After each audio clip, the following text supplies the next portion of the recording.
Welcome to 2033. It has been a long and difficult road up to this point. 8 seasons down and two to go. We have been the best team in the league for 3 years in a row. And you can see the results. We disappointingly have not made it to the World Series. The bats go cold at inopportune times, and more often than that, relievers and closers who look to be exceptional and have great seasons have struggled in some high leverage moments. So we spent the first handful of years rebuilding and chasing after, a couple wild card spots. We were in good position to get playoff berths and failed there. And then once we started making the playoffs to be the best team in the league, we just can't get over the hurdle to win that World Series. So, of course, goes without saying, that is the goal this year and next year. We want to finish this whole series with 2 World Series. And that way I think we could call ourselves a dynasty if we're able to do that. And that was my goal setting out. So it's been a little bit tough, but once again, I've put together an absolutely elite lineup. Just look at what's on your screen here with our rankings in the league. I mean, it's hard to have, it's hard to be that much better. And the guy who's at third base is ranked 12th, but he's extremely underrated. He plays above his overall. So I would put him in there with that green camp too. So, I mean, we're heading into the year. Once again, we will be the best team in the league this year. We are ranked first, as we should be. So I'm excited about that. Let's go ahead and before we get into opening day, which by the way we'll be taking on Braxton Garrett and the Angels in Anaheim, let's go ahead and go through the rotation and the lineups. And I'll try to be a little bit quicker in the past because a lot of this is going to be familiar to us at this point. And if you haven't watched the previous episodes, please go ahead and do that. There has been a lot of good moments in here, despite not winning a World Series. It has been a lot of fun. So let's get into the rotation. Aaron Pyle, who is a homegrown talent, is going to be our ace this year, and he had a 1.94 ERA last year in about 200 innings, and he won the Cy Young. So very proud of that. He'll be in the first spot. Bryce Miller is going to be second. He is just as good, if not better than Pyle, although Pyle has more room for growth. And Miller is kind of on the tail end of his career, but you see it there, 2-time Cy Young winner, and he had an even lower ERA than Pyle. So it'll be interesting to see between these two guys who has the better season. Then we've got Austin Fredrickson, familiar face, and then a new face, Pablo Chavez, who is kind of like a McClanahan 2.0, who we lost in this past offseason. I decided not to bring him back. So he's a very well-rounded lefty, and he's young, so he's going to get better throughout this season. But I like what he has to offer. And then Elvis Fabregas is going to return. He was very solid last year, being in that 5th spot in the rotation. The bullpen, again, has a lot of familiar faces. I've moved some things around, though, because, as I mentioned earlier, they have struggled in certain spots. And one of those guys who struggled is Arnez. He just seemed to kind of shrink a little bit in high-leverage situations. And so for that reason, he'll be in long relief this time. So I want him to come in like the 5th, 6th, 7th. So that's the plan there. Morales is coming back for long relief. He's the lefty in that role. Just a solid player, not as good of a year last year, but was excellent the year before. So somewhere in between that, I'm happy with that. There is one new face here, Derek Miller, another lefty. I want to have one guy with a slightly different look here. So he's more reliant on the Ks per nine. And if you know me at this point, generally, I like hits per nine and walks per nine, but that hasn't always seemed to work for us in some spots. So let's get Miller in here. Jimenez is a familiar face. Again, just a guy who had an excellent year, 31, and then kind of a tough 32. That's a bit of a trend. Vincent Beck's coming in. I haven't utilized Beck as much as I think I probably should have throughout this series. So he's just going to get a starting role from the jump. He's got that little rookie symbol there. We'll see how he performs. And then this is our 3-headed monster, which is, I think it's the best back end of a pitching staff that there is, really. And again, I sound like a broken record, but they have struggled in some big moments. But here's Luis Fernandez. He is the sidearm lefty, and he throws 98 miles an hour fastballs they look like they're coming from first base. He's awesome to watch. So we've got him again, and then Medina I moved up into the setup role. So I'm gonna have faith in him in those high leverage situations.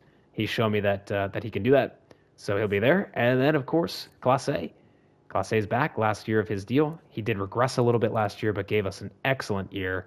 So we're going to lean on him to close once again. All right, I'll run through the lineup. Again, very familiar faces. Rodney Scruggs, who I changed his position to center field just to make things a little easier for me. He was right field, but he also had the secondary position of center field, and sometimes the CPU just moves guys around. So I want him to play center, so that's why I changed that. But yeah, here's Rodney. Had an excellent year last year. Then we go to Riley Green, our generational catcher, Graham Williamson. He finally broke out last year. Had almost a 1.0 OPS. If he can do something like this for the whole year, he got hurt last year, missed about 50 games. If he can do that for the whole year, he will be the MVP, which is I think that and reliever of the year are the only awards we have not won in this rebuild. So we'll see what Graham could do. Figueroa crushes righties. He's in the 4. Shonowell in the 5. Shonowell, we're all very familiar with him. This is his 7th season, I believe, with us. 7.5 seasons with us. Just continues to be great.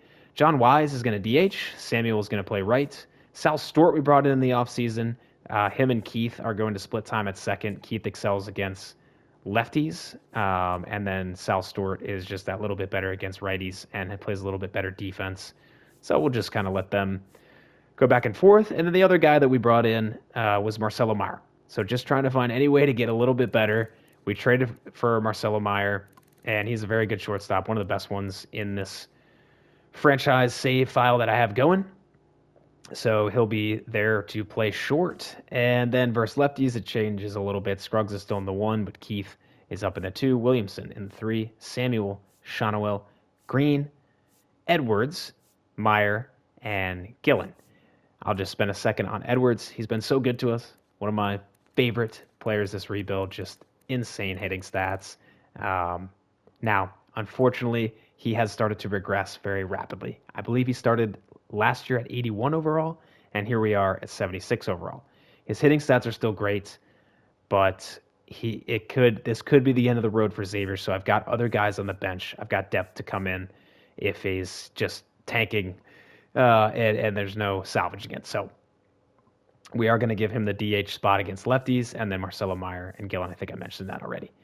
So once again, we've got just an absolutely top tier lineup. I don't think you can reasonably put a better lineup together with budgets on this game. You could turn budgets off and sign anybody in the world, but trying to be somewhat based in reality, it doesn't get any better than what I'm showing in front of you, in my opinion.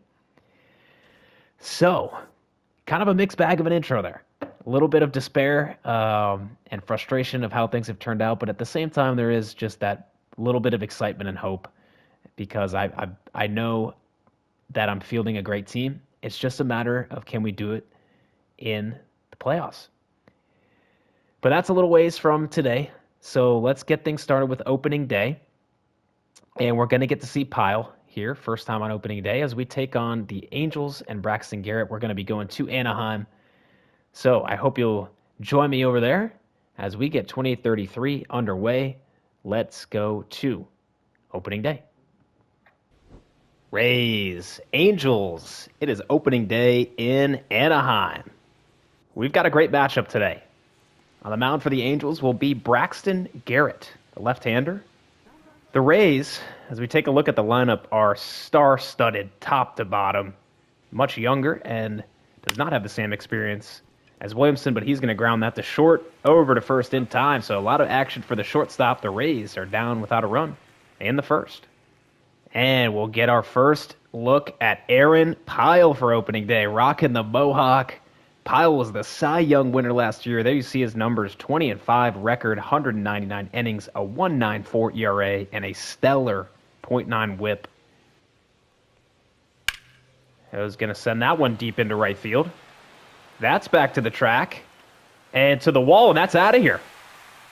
A first-inning home run for Cletus Washington. Here's the 2-2 from Pyle. Strike 3. Another good fastball in there for a strikeout, and we're headed to the second. But Cletus Washington gets the Angels on the board. 1-1 from Garrett. Grounded up the middle, and just so happened to be right where the shortstop was coming over to cover the bag for the runner. So a little bit of happenstance there. A double play nonetheless. That's a ground ball. Great play, diving play by the third baseman to make the catch and steals a hit away from Kelenic. How about Gillen over there at third base? Look at the quick reaction. 2 outs, 2 runners on, 2-2 pitch. Grounded, second base. And Moore takes care of that, so the Rays down and without any runs so far through 4. And that's hit hard. Deep into right. DeLauder got a lot of that. Samuel back to the wall, and it's out of here. Angels add to their lead, a 2-run shot for Chase DeLauder. And now we'll see Graham Williamson. Can he get things started for the Rays? It's a 2-1 count. Here's the pitch from Allen. And he can! Way back into left. Hugging the foul pole. Home run. 443-foot shot. Graham Williamson puts the Rays on the board. And the Rays are going to go to the bullpen. First look at the southpaw, Derek Miller. So the 2-2. Strike 3. Changeup got him. So Miller works a scoreless 6th, and we are headed to the 7th. So the count is 1-2. Miller delivers. Strike 3. Beautiful curveball from Miller. A great start to his career. 2 scoreless innings. We're headed to the 8th. Here's the pitch. Strike 3, and he got him. Crowded him with the fastball. Rays down 2. We're headed to the bottom half of the 8th. Works very much north-south. This here's the 1-1. And that is chopped. Diving stop by Keith. Throw to first. He's out. What a play by Keith. Crowd on their feet. Here it is. And he struck him out. Went to the slider. So the Angels take down a star-studded Rays offense, holding them to only 1 run. And opening day 2033 goes the way of Anaheim. Trying to take down the Red Sox at the Trop. Theo Gillen at the plate. Bases loaded, 1 out, bottom of the 9th. 1-0 from Duvall. Crushed. Left center field. That's going to get all the way to the wall and should tie the game. Theo Gillen with a line drive into left center. And the Rays win it. What a send all the way from first. Marcelo Meyer scores. We're in Detroit, and Bryce Miller is 1 out away from a complete game shutout. 1-2 pitch. Strike 3, got him. Strikes out the last batter of the game. Bryce Miller with another complete game shutty during this rebuild. After the slow start to the year, we finally climbed our way all the way back to 500. A lot of our struggles have come on both sides of the ball to start the year, but the boys are starting to get hot. Riley Green is off to a slow start, and both Wise and Samuel are struggling a little bit. Marcelo Meyer was off to a slow start, but has recently turned things around, and Theo Gillen continues to be excellent for the Rays. Meanwhile, Xavier Edwards does continue to regress, but as expected, continues to produce. But it hasn't been just the offense. The pitching has struggled to start the year. Pyle has a 4.86 ERA. I still believe in him. He'll turn this around. Bryce Miller, we just saw a complete game shutout. He's starting to turn things around, but is also regressing. Fredrickson has not been great, but Chavez, the rookie, has been fantastic. 2.14 ERA. He is 2-1 in decisions for his first 6 starts in the bigs. Fabregas, meanwhile, has been fantastic. 1.88 ERA, 38 innings pitched. Very happy with that. Mixed bag in the bullpen. Arnaz off to a good start. Morales a good start. Miller's really been struggling. Different profile than I normally like for my pitchers, but I wanted somebody a little different in there. Jimenez has been great. Beck has been struggling. Fernandez has been struggling, but his whip is really low, so he's gotten banged up a little bit with some homers, couple homers in there. 4.22 ERA. He's injured right now.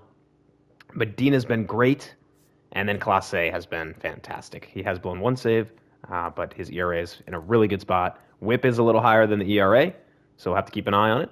But that's kind of where we're at now that we're finally back to 500.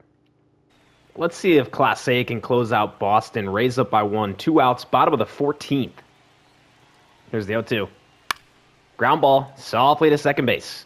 Flips over the shortstop. Rays win. 14 innings later, the Rays shut down the Red Sox in Fenway. After winning 6 straight to close out the month of April, the Rays sit just 1 game back of the Yankees.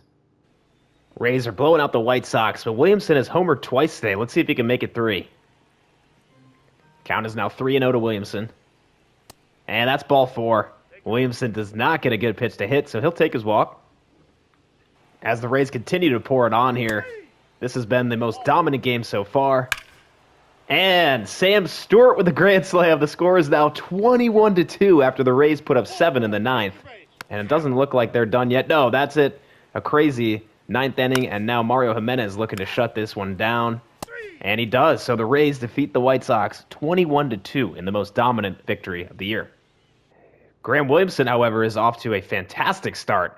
Over a 1.0 OPS, 665 slugging to start the year. He's got 15 homers in his first 38 games of 2033. The Rays do hold on to a wild card spot early in the year. We've seen some games against the Angels. They are right there with us so far, although our runs scored and runs against definitely look a lot better. So I think in the long run, we should be able to outpace the Angels. Over in the NL, the Phillies and the Mets are good. The Reds are excellent, 27-13 to start the year.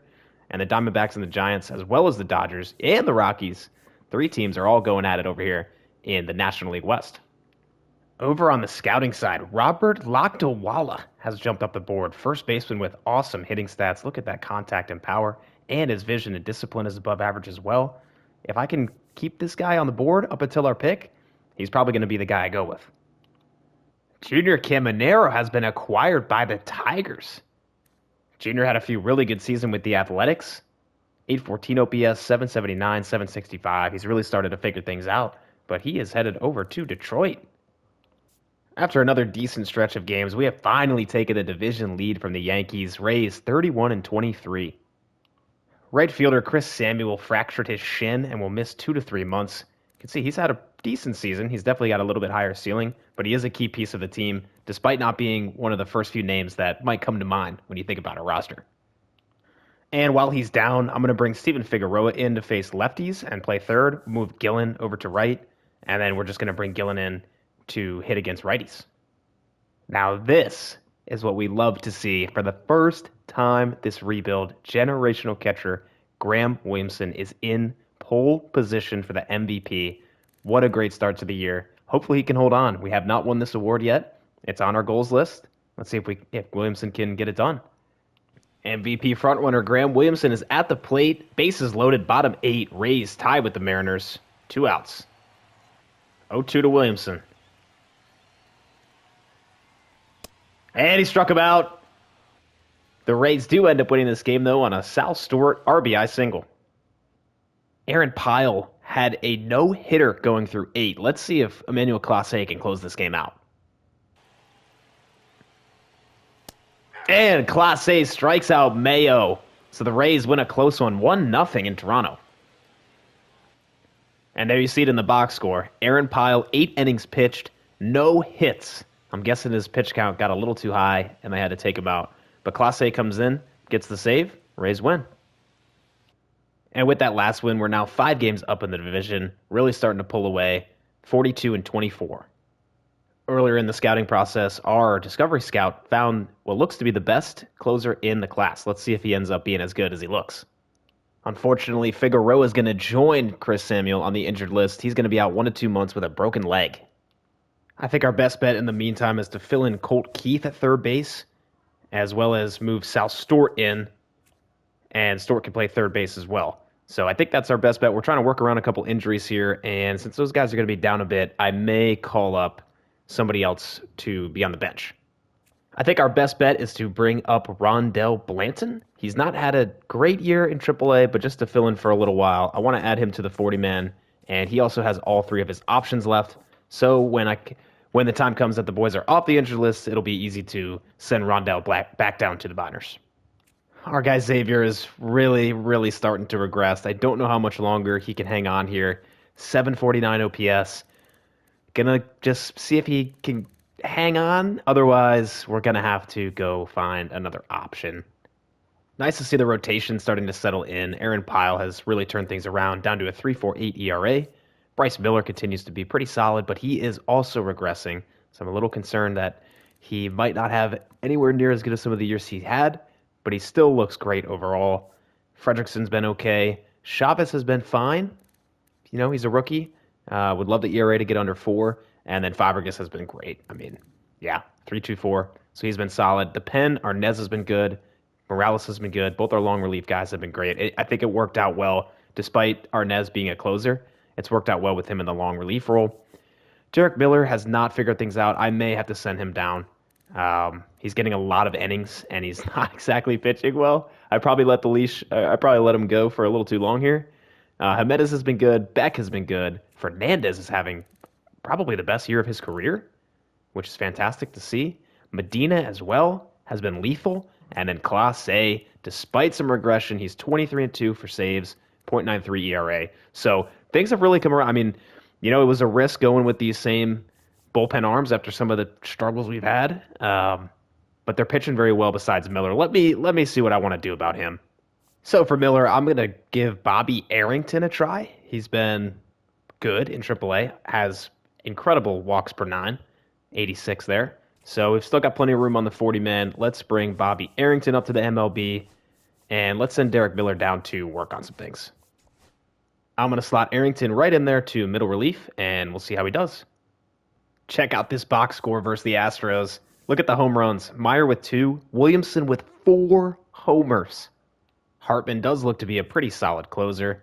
83 overall on the board, which is the highest for the closers, and he could be a good late-round option for us. 1 week from the MLB draft, we are now 56-34, 5.5 games ahead of the Orioles. And looking across the league, we do have the best record, tied with the Diamondbacks, but there are quite a few teams that are close to us at 56 wins. Nobody has really been dominant in the rotation so far this year, but as I mentioned before, the bullpen has been pretty solid. Bobby Arrington, though, not off to the best start, but he's young, just getting started in the league. I'm going to let him go for a little bit longer. But our 2 setup guys, Fernandez and Medina, as well as Class A, have been fantastic. Class A, however, is regressing quite rapidly. Rays down 1, bottom of the 8th against the Orioles, who are trailing us very closely in the division. And on the 2-2 pitch, Scruggs strikes out, so we're headed to the 9th. Medina's trying to get us through the 9th. He's got the first 2 outs, now facing Ryan McGowan. Don't think I've talked too much about Eddie Medina. We've had him in the system for a long time, and if I recall, going way back to when we got him, I think I mentioned that he reminds me a little bit of Class A. You see his pitch mix up there, 4-seam, slider, cutter. Same pitch mix as Class A, just not the same amount of velocity. Here's the 2-2. Strike 3 in the corner. Beautiful location from Medina. Let's see if the Rays can walk this one off. And Nolan Shonowell will be the last batter, potentially, for the Rays. Here is Daniel Odom. He has maxed out hits per 9. Makes sense why he's having such a great year. 30-2 in saves. And Shonowell pops that one up into shallow center. So Odom and the Orioles will close out the Rays. I mentioned Arnez, who I moved to a long relief role. He's been having a fantastic year. This seems to be his best spot, as when he was in more high-leverage positions, he did seem to struggle a little bit. So good to see Arnez finding a home here in the rotation. Meanwhile, Bobby Arrington has not quite found it yet, but he has had a couple good games, but unfortunately, a couple of big bad games that are inflating his ERA. However, he is developing nicely, so let's see if he can turn things around. Our rookie starter, Pablo Chavez, has not been too great to start this year, about a 5 ERA, 100 innings or so. I'm going to send him down to AAA. He has all of his options. And I'm going to give Frank Ordonez a shot. This will be his last option. Well, actually, I guess it's only when you send it down. So he does have one more option. But he's been good in AAA.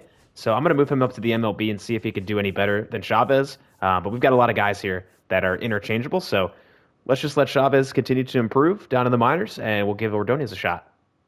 We unfortunately just lost 4 straight heading into the MLB draft and the All-Star break. 57-39, but the Baltimore Orioles are right behind us, 54-41. It's a tight race.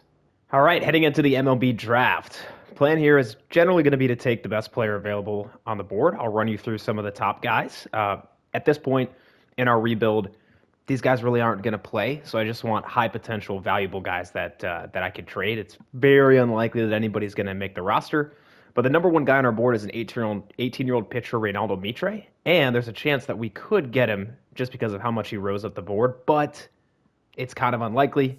So next up is Lorenz. He's the number 4 guy on our board, very similar build to Mitre. Then we have the best position player that we've got, Robert Lakdawala.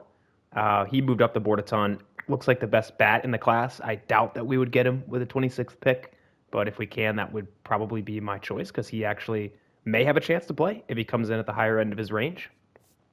Then we have Julio, another pitcher. Mata, Again, another pitcher. There's a lot of really good starters. Our starter scout kind of cooked here. So it's likely that we'll end up taking one of these high potential young starters.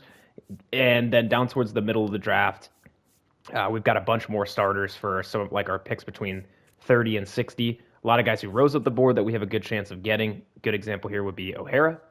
We've got another outfielder here, Ron Wright. I don't know if I would pick him, but he looks like he would be okay. I didn't finish scouting him. Then we have more guys who rose up the board. Then we do have some discovery guys. So last week of discovery, we found this shortstop. Only problem is if you look at his stats, it's a little too good to be true. So most likely he's probably a guy who's like 75 overall with 76 potential, which probably wouldn't be that valuable, but I put him on the board. Then we do have another shortstop who, despite being ranked lower, I actually have more confidence that he might be okay and have some room for growth. But again, wasn't able to scout him because it was right at the end of the discovery window. And then just down at the bottom, we got a bunch more pitchers, as well as a closer, discovery closer, who looks actually really good. So I would like to get Hartman if I can, maybe in like round 4, and then just more pitchers. So yeah, let's get this thing started, and I'll let you know who I take. So simming ahead to our pick, actually, my two favorite guys are still on the board with Mitre and Lakdawala. I am not sure where I want to go with this. It would be nice to get this first baseman. It's kind of amazing that he has fallen, and he looks like he could be really good. If his overall, for example, came in at 78, he could come in and play in our last season. The only thing is we have Mitre here, who looks like he's the number 1 player in the class, and he would probably be a lot more valuable in a trade just because he's a starter. Well, it's a really tough decision, but I want to go Lakdawala. I want to get this guy in here and give him the chance. We've drafted so many pitchers, and I know I'm skipping on the number 1 guy on my board. There is a chance that he may fall, but I'm going to go Lakdawala here.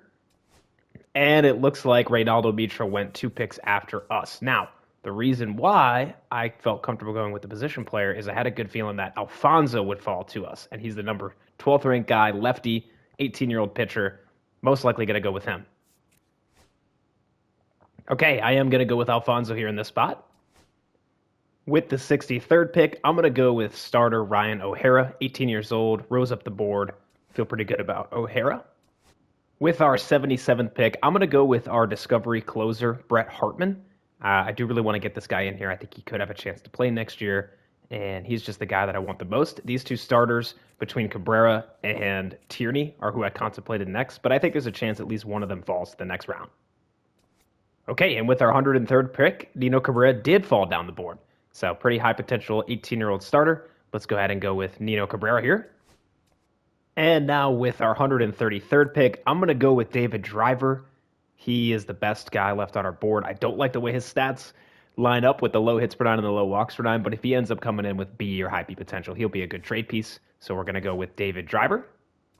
With our second to last pick in the draft, pick 163, I'm going to take a risk here and go with Fletcher Daniel, who's a discovery shortstop. There's a chance he could be really bad, but let's see what happens. And at the very last pick, there is one guy left on our board. This is the shortstop who looks too good to be true, but just for fun, I'm going to draft him, and let's see what happens. So that wraps up the draft. I feel pretty good about it, especially the top 3 or 4 picks. I do think this is the strategy that I showed at the beginning of this video. I do really think this is the way to go. So let's wrap this draft up, and I'll let you know how things turn out. Another former Ray is on the move here, and if I remember correctly, Caminero also went to the Tigers, and now we have Carson Williams heading to the Tigers. He has continued to develop into a pretty good player, 691 OPS now, and with his defense, he can be very valuable. He just didn't quite fit into our squad at the time, but look at his defensive stats: 99 fielding, 95 arm, 93 accuracy, and 99 reaction. That is quite literally as good as it gets. I think maybe only Pete Crow Armstrong out in center has higher defensive stats.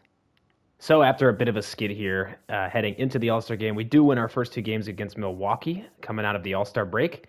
We currently have a 2.5 game lead on the Orioles. They are keeping pace with us. And Frank Ordonez, who I just called up, looks like he had a very good first career start. He went 7 innings, gave up 2 runs. Great start to his career.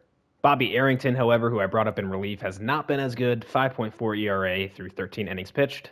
I think we may not be quite as dominant this year just because Aaron Pyle and Bryce Miller are having a little bit of a regression.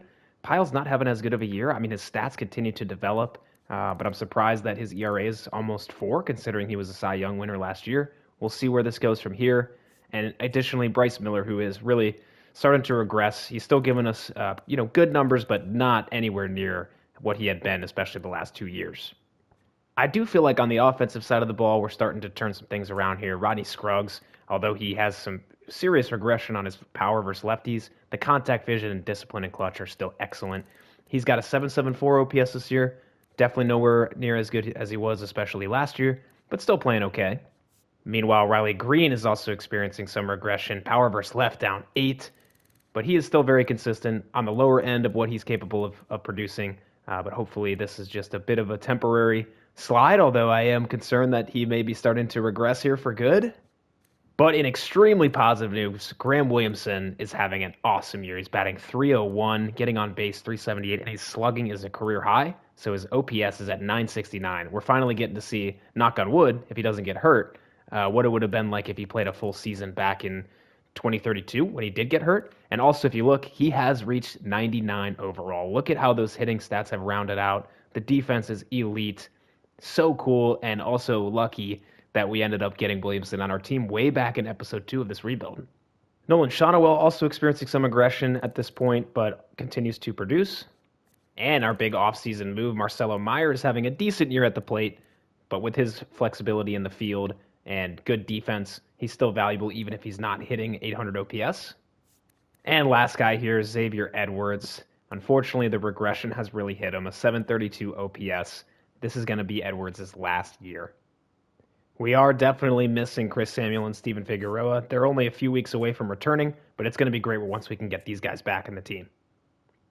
The Tigers are absolutely cashing in, now trading for Jackson Holliday. Holliday's had a career year in terms of slugging, .546. I would expect that we're going to be seeing the Tigers at some point in the postseason if we make it in a deep run. Mario Jimenez is in a jam in Atlanta, bottom 7, 2 outs, and look who he's facing, an old friend, Dante Nalo. First pitch is in there. Now the 1-2. Hit hard. Deep into left center. Nalo got a lot of that. Green is at the track, at the wall. That's out of here. Grand slam for Dante Nalo. You have got to be kidding me. And the first draft pick that the Rays ever took in this rebuild just gave his Braves a 3-run lead here in the bottom of the 7th. Mario Jimenez gives up a grand slam. Now just 2 starts into his career, Frank Ordonez has pitched very well, only giving up 3 earned runs in 13 innings. So far looking like a good move to bring him up. Chris Samuel is finally back from being on the IL, so we're going to slot him back in the lineup and replace Theo Gillen with Samuel. At the trade deadline, I'm going to move off of William Stiles. He is an MLB-ready pitcher. He had pitched for us and did okay. But we've got other guys around him that are probably going to take his place if we need another 4th, 5th slot starter next year. And I'm interested in this reliever, a left-hander from the A's, Victor Leon. Still has some room for growth, has another year of renewable contract, and also has both of his options available. So it makes a lot of sense for us. And the A's are going to need a starter for that 4th or 5th spot next year, with Hunter Barco becoming a free agent, and also Matt Manning, who is in a bad contract. He's starting to regress here at 35 years old. So going to make this deal, and I'll let you know if I do anything else. So with Leon coming in, I am going to send Bobby Arrington back down. He's been okay, but he's still young and has a ton of room for growth. So I'm going to let him go back to AAA and continue to get better, and we may see him next year. But for now, we're going to go with Victor Leon. I looked through the trade block, and there's nobody here who can really help us at this point. So I think that was just the one move we're going to make here. Athletics are going to bring in Jack Flaherty here in the 10th. And Samuel grounds that one to second base. Throw's going to go home, but it's offline. Rays win it on a throwing error and defeat the A's. And so with that, we take a 6-game lead over the Orioles, currently 68-45. This is the opportunity for contract extensions. However, there's nobody here that I really want to give any money out to right now. Clase, who's been pretty solid, although regressing. I think he's slowed down a little bit on his regression, but worried a little bit about him, and I don't want to pay him another huge contract when we've got so many other closers. The other guy is Steven Figueroa, who we've had for a long time playing third base, way back when we started to platoon with Caminero. He is going to become a free agent, but he's going to want a lot of money, and I'm not sure if I'm going to be willing to do that because we may have other options. And the last guy is Colt Keith, who almost definitely I'm not going to bring back. He's also on the last year of his contract. But at the same time, I don't really want to trade off of these guys because we're just kind of caught in the middle between bringing the next guy up or trying to trade one of these guys at the deadline. I want to stick with the team that we've got and reassess next year. One of the best times of the year. It is time to view our draft picks. And as always, we do it live. So here we go. Ooh. Wow. Huge miss on Lakdawala. That explains why he was still on the board. It looks like our scout screwed this one up. He came in at the very bottom of his potential range. If you remember, he rose way up the board. That is unfortunate. I've got the best scouts that I can get, and wow, that's a bummer. Okay. Well, it does look like Jorge Alfonso has come in with very high potential, 91 at 18 years old, so he could be a very good trade piece if we need. O'Hara's about what I expected, kind of middle of his range. Brett Hartman, a little bit disappointing. This is the closer that I really wanted. I still think he could be valuable as a trade piece. He's got a lot of stamina, but kind of sacrificed. I don't need him to have that much stamina as a closer, and I wish he had a little bit more walks per nine or control. But in other positive news, Cabrera looks good, high beat potential. He is only 51 overall, but at 18 years old, again, decent trade piece. These guys probably aren't going to play. Driver ended up being all right, low beat potential, never going to play. Took a swing on these last two guys here. I just drafted Daniel totally blind. Didn't work out too well there, but it was fun to see. And then Jim Kaiser did come in essentially MLB ready to play infield. Really good defense and speed, and the hitting stats are well balanced. Only issue is that he is 79 overall with 78 potential. So, I don't know exactly how this works, but if I understand this right, I think he could immediately start regressing. I don't know. I'm going to put him in our farm system, and we'll see, because we might need to have somebody on the bench next year for the infield. So, not thrilled with the draft, but also don't hate it. Alfonso is definitely the best pick that we got here. I'm glad that I took him. And look at that pitch mix, by the way. A lot of options there. Just very surprised at how bad Lakdawala ended up being. So, okay, let's get back into the season. Maybe this will be the time. Sal Stewart needs a triple for the cycle. And here's the 3-1 to Stewart. And that misses in. Nieve kind of pitched around him. So didn't get the chance at the cycle. We're still looking for it.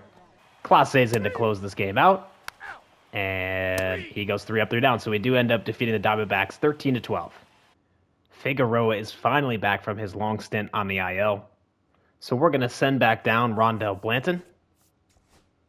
And Figueroa is going to come back in to play third base. Unfortunately, at this point, Xavier Edwards has been delegated to be a bench bat. He still brings some value at the plate, but just with his rapid regression, I don't have him in the starting lineup. So he is here to be our veteran presence as we get towards big games later in the season. Another guy continuing to regress is unfortunately Riley Green. He's having a good year still, 845 OPS.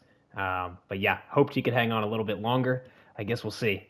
On a nice little bit of a run here, we just won 7 in a row, including winning 2 against the Yankees and sweeping the Phillies. The Rays end up splitting that series with New York. They lose 2 close games and then absolutely dominate in the last 2. And then going on to win 5 of the last 6, we are headed into September, 89-52, 13 games ahead of the Orioles. And across the league, we are now once again the best team. The Royals and the Tigers both have 80 wins. Astros with 84. Phillies, nobody has 80 wins in the NL East. No one has close to 80 here in the Central, and then the D-backs and the Dodgers are both good over in the West. For September call-ups, Bobby Arrington has really turned things around in AAA, so we're going to put him back on the MLB roster.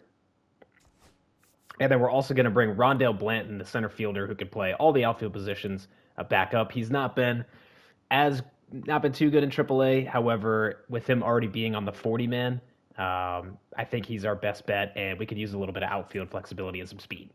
So we'll add him, and that should be our roster for the last month of the year. Also, after the month of August and heading into September, our pitching staff has really started to turn things around. 4 out of the 5 guys are on fire, and every single ERA is finally below 4. I put Bobby Arrington in the third long relief role. He's probably not going to get a whole lot of innings here, but that's on purpose. I don't want him to be in big moments necessarily. And then the rest of our bullpen has been pretty solid. Check this one out. We are up 20-2 over the Dodgers, who are one of the best teams in the league, and Sal Stewart needs a triple for the cycle. And he's going to pop that one up out into right. Once again, we come up short. Mario Jimenez closes this one out. The Rays beat the Dodgers 20-2. That is a huge confidence-building victory. Okay. Just a few games later, Scruggs needs a homer for the cycle. Scruggs down 0-2. And that's going to be a ground ball to short. Dang it! With just a couple weeks left in the season, Williamson does still lead for MVP, but Yordan Alvarez is closely behind him. He does not really need another one of these, though. Look at his awards. He's won the MVP in 2025, 2028, 2029, 2030, and 2031. So, Yordan, if you wouldn't mind making way here, Graham would like to get one of those. Rays look like they're going to complete a sweep against the Orioles, but here we are once again. Chris Samuel needs a triple for the cycle. And a 2-2, and he struck him out. Samuel not able to get it done, but nonetheless, the Rays are dominating the Orioles. And in that last game against the Orioles, Aaron Pyle went 8 innings, giving up 2 runs, and it looks like he's been pretty hot here besides one tough one in Chicago. He's been pitching very well as we're getting close to the postseason, which is huge. We need our ace to be in good form when we get to those games. So we just took 2 out of 3 from Boston, and finishing up the rest of the season, we don't need to see this one. So the Rays lose to the Twins on the final day of the season, but we finished at 103-59. We are the best team in our division. We'll check and see if we were the best team in the league this year. Okay, so with those 103 wins, it looks like we are once again the best team in the league. Tigers and Royals had a close race in the Central this year. The Astros were won by 8 games in the West, with the Angels also making the playoffs. And then on the East, the Mets only won 90 wins this year. They've been really, really good pretty much this entire rebuild. The Pirates are back up and leading their division after a couple of bad years. They had 87 wins, and then both the Diamondbacks and the Dodgers were pretty good, 95 and 93 wins. So you see the bracket in front of you. The Rays will take on the winner of either the Angels or the Royals. But before we do that, of course, I'll have to go set up the lineup and the rotation and all that. We'll talk about that in a minute. But I'm very, very excited to take a look at the awards. Did Graham Williamson win the MVP? He did. Graham Williamson put it all together and has won his first MVP and the first MVP of this rebuild. Going back to the intro of the very beginning of this series, this was one of the goals, and it looks like it was a pretty close race, but Williamson had 41 homers and 128 RBIs. Him and Alvarez had the same average, but a little more power and production from Williamson. As you can see, he continues to develop some of his hitting stats.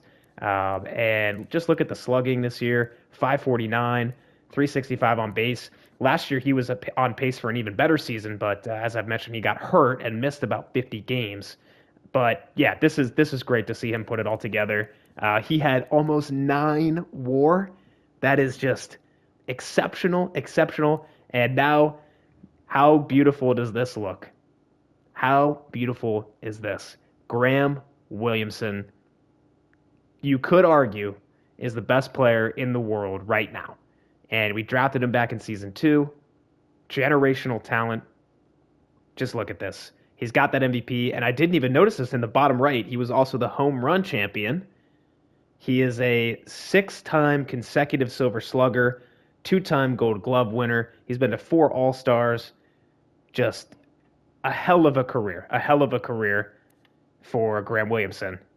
And there it is. There's the power production. 41 home runs for Williamson. He was on pace for like 45 last year. But man, what a year. So happy that he was able to pull this off. Okay, so as I mentioned, let me go get the lineup and the rotation all set up for us, and then I will see you when we get ready to start the ALDS. It'll either be the Royals or the Angels. I will walk you through the lineup and the rotation, and then we'll get back into some playoff baseball. Can this please be the year? Please. Okay, this is going to be our playoff rotation and bullpen. It's going to go Pyle, Miller, Fredrickson, and Fabregas. I do have a little bit less confidence in the starting rotation this year than I have in years past, especially because Bryce Miller regressed a ton. He is all the way down to 84 overall, but I still want him with his experience, and he's got great stat distribution still. So I still want him in that second spot. Fredrickson was decent this year. He'll be in the third spot, and then Fabregas is going to be in that fourth spot. So not as confident with these guys. I do feel good about the bullpen. They had a great year. Morales will be in long relief. Leon, Beck, Arnez, and Jimenez will all be in middle relief. And then Fernandez, Medina, and Clase will be setup, and closer. I'm not as confident in our rotation this year, but I am just as confident in our lineup. Versus righties, it's going to go Scruggs, Green, Williamson, Shonowell, Wise, Stewart, Figueroa, Samuel, and Meyer. And then versus lefties, Scruggs, Keith, Williamson, Stewart, Green, Shonowell, Samuel, Gillen, and Meyer. On the bench, we've got Rondell Blanton as a flexible outfielder, as well as for pinch running. And then we have Figueroa on the bench. He's not as good versus lefties, but he's still a very flexible player and a great player, and we have him hitting versus righties. Xavier Edwards is here as a possible pinch hitter, but yeah, as you can see, this will probably be the end of Edwards' career. He only got into 28 games this year. I kind of hit him. Despite his hitting stats still being okay. But I want him to be that veteran presence in the locker room. And then Eduardo Tate's our backup catcher. And then John Wise is on the bench versus lefties because he is more of a righty specialist. So we are going to be playing the Royals. Let's get back into our hunt for a World Series. I'm so excited. I hope that this is the year. And without further ado, let's start watching playoff baseball. Game 1 of the ALDS. Aaron Pyle is pitching. 2 runners on, 2 outs. We're in the top of the second. And Cruz pops that one into shallow left. Green on there and makes the catch. So Pyle gets through that. The MVP of the regular season, Graham Williamson, down 0-2. Here's the pitch. That's a ground ball. Shortstop, that's Bobby Witt to second for 1. To first in time, despite our runner knocking down the second baseman. The Royals get out of this one. Pyle pitching just okay today. Runners on second with 1 out here, top of the 4th. Here's the 1-2 to Blake Mitchell. Ground ball, second base. Throw down to first, and Pyle gets out of it. We're still tied. Shonowell hit a solo shot in the 4th, but again, runners on here, 2 outs, top of the 5th. Can Pyle work around this one? And swinging at the first pitch is Christopher Morel, but that is popped up into left, and Riley Green once again makes the catch. Rays lead by 1. Now's the real test as we're getting into the bullpen. It's Victor Leone first. He gets Caglione to fly out. Lopez grounds out, and he gets through it. And Philip Yu now, I believe a former Ray, is in for Kansas City. And Wise with a solo shot extends the lead. Eddie Medina now for the 7th. Gives up a single, but gets out of it. Now with 2 runners on, let's go see if the Rays can add on to this. And Scruggs strikes out as the MVP chants reign. So that'll leave it up to Riley Green with 2 on. And Green lines that up the middle, but to short, a flip to second. Nice play by Bobby Witt. Rays lead by 2 through 7. Luis Fernandez comes in now. So can Fernandez work a clean inning here? Morel with a single. Caught stealing and a pop-up. Beautiful. Bryce Jarvis in for Kansas City. Rays go 3 up, 3 down. And now it'll be up to Emmanuel Clase. Strikeout. Fly out. Single. Let's hop back in. 2 outs bottom. 2 outs top of the 9th. Dylan Cruz at the plate. Can Clase close this one out? And he can. Popped him up on the infield. Or just out of the infield. Meyer settles under it. And the Rays win a solid Game 1. Good start and good work by the bullpen. Rays now lead the series 1-0 as Bryce Miller will take the hill against Chase Dollander for Game 2. Sal Stewart is at the plate with a runner on first. No outs. Bottom of the 2nd in Game 2. And the runner's going to go for second. And he's in there. That is Wise with a stolen base. So runner in scoring position. And a little squib shot to first. That'll move the runner to third, but one away. Dollander's put together some really good seasons, by the way. He's an 88 overall, 31 years old, solid middle 3 ERA. He was closer to 4 this year. And he's got a massive deal here with the Royals. $26 million a year for, 7 years? Full count to Figueroa. Samuel on deck. Here's the pitch. Popped up. That is shallow left, and that's Morel over there. He's got a good arm. Runner's not going to test it. 2 down. So now Chris Samuel will have a chance. 2 outs. Runner on third, bottom of the second. 1-2 again to Samuel. And whoa, what a catch over there. I believe that is Tommy Leverett over there at first. What a snag. Rob Samuel of a hit and an RBI. We're all tied up. Mitchell hit a home run for the Royals, so the Rays now trail by 1. 1 out, runner on first, bottom of the third. Green at the plate. And the 0-1 to Green has popped up. Weakly into center field. 2 away. That'll bring up Graham Williamson. 2 outs in the bottom of the third. Rays trail by 1. It is 3-1 to the regular season MVP. Here's the pitch. Hit hard, but popped up. Dollander's going to get out of this. We're headed to the 4th. Palbicki on the Royals hit another solo shot, so the Rays are down 2-0. Runner on first, no outs, bottom of the 4th. Ground ball up the middle. That's a base hit for Wise. Runnels will be on first and second, nobody out. That brings up Sal Stewart. And Stewart with a swing and a drive, deep to left at the track. Morel settles under it, makes the catch. So that's 1 out. Figueroa's worked himself into a good count. Here's the 3-1. And it misses high. Bases are going to be loaded. So a huge opportunity for Chris Samuel with 1 out in the bottom of the 4th. Count is now 3-1. Dollander's feeling the heat, struggling to find the zone. Here's the pitch to Samuel. And that's in. He walks in a run. The Rays are on the board. Bases still loaded. 1 out. His 4th walk. Dollander's 4th walk. And that brings up Marcelo Meyer. Bases loaded. 1 out. Bottom of the 4th. Game 2. Scruggs is on deck. Dollander delivers. And that's strike 3. Meyer goes down looking. You can't do that there. So it'll be up to Rodney Scruggs to make this a crooked number in the 4th. Scruggs pops it up into right. Right fielder comes in and makes the catch. Rays only able to get 1 there. So Rays trail by 1. Dollander's worked around a few walks today. Williamson now with a double and a single for Shonowell, but Williamson is thrown out at the plate.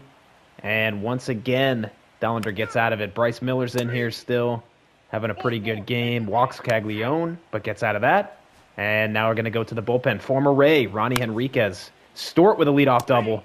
Figueroa strikes out. Samuel strikes out. And Meyer singles him home. It's a tie ball game. Eddie Medina comes in relief. And he puts up a clean inning. Brady Winkler's in now. And a solo homer for Green. The Rays take the lead. That's all they can get in the 7th. Luis Fernandez's turn. Leadoff single for Witt. Palbicki strikes out. Everett walks. Strikes out Morel. Caglione strikes out. Bottom 8 now. And the Rays go 3 up, 3 down. So let's see. Can Clase close out Game 2? Here he is. The powerful righty Clase. Brought in for these exact situations. Top of the 9th. In a playoff game. Rays lead by 1. And the first batter, Otto Lopez, pops up into center. Scruggs is over. Takes care of that. 1 away. Payoff pitch to Carrig.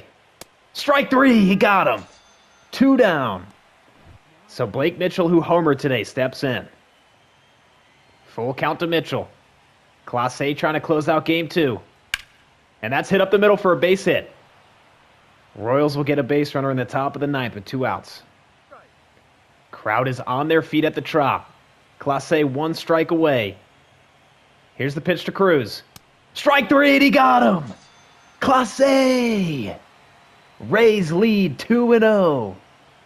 Rays lead the series 2-0 now. We're headed to Kansas City. Austin Fredrickson will take on Kyle Harrison.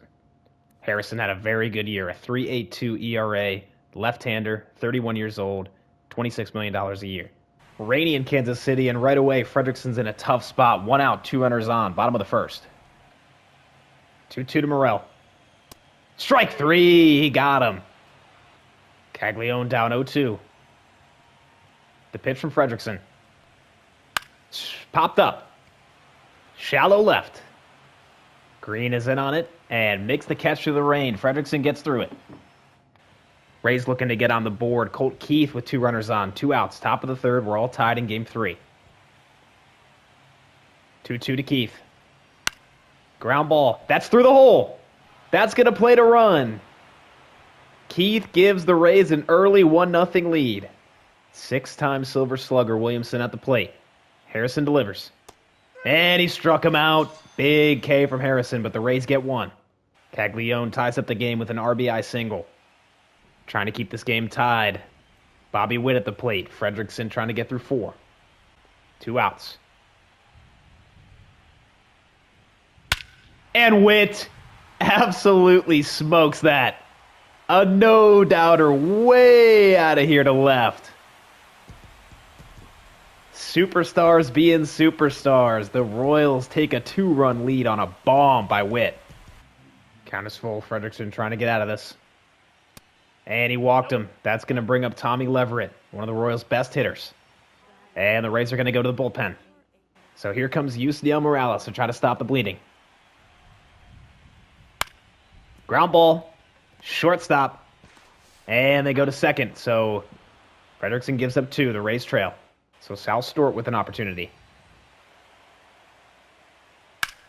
Stewart. Big shot. Way back into left. Morel's going to the track, and it stops just short of the track. I thought that was going to get out. 2 down. Can Riley Green do something about this? Green is ahead 3-1. Here's the pitch. And that's hit hard, but going to be popped up. Morel back a few steps and makes the catch. Harrison gets out of it. Rays still trail 2 in game 3. Royals tacked on another run with a double by Palbicki, but an opportunity in the top of the 9th. Rays trail by 3. 2 runners on, and Nolan Shonowell's at the plate. And Shonowell strikes out. Fastball up and out of the zone. 1 away.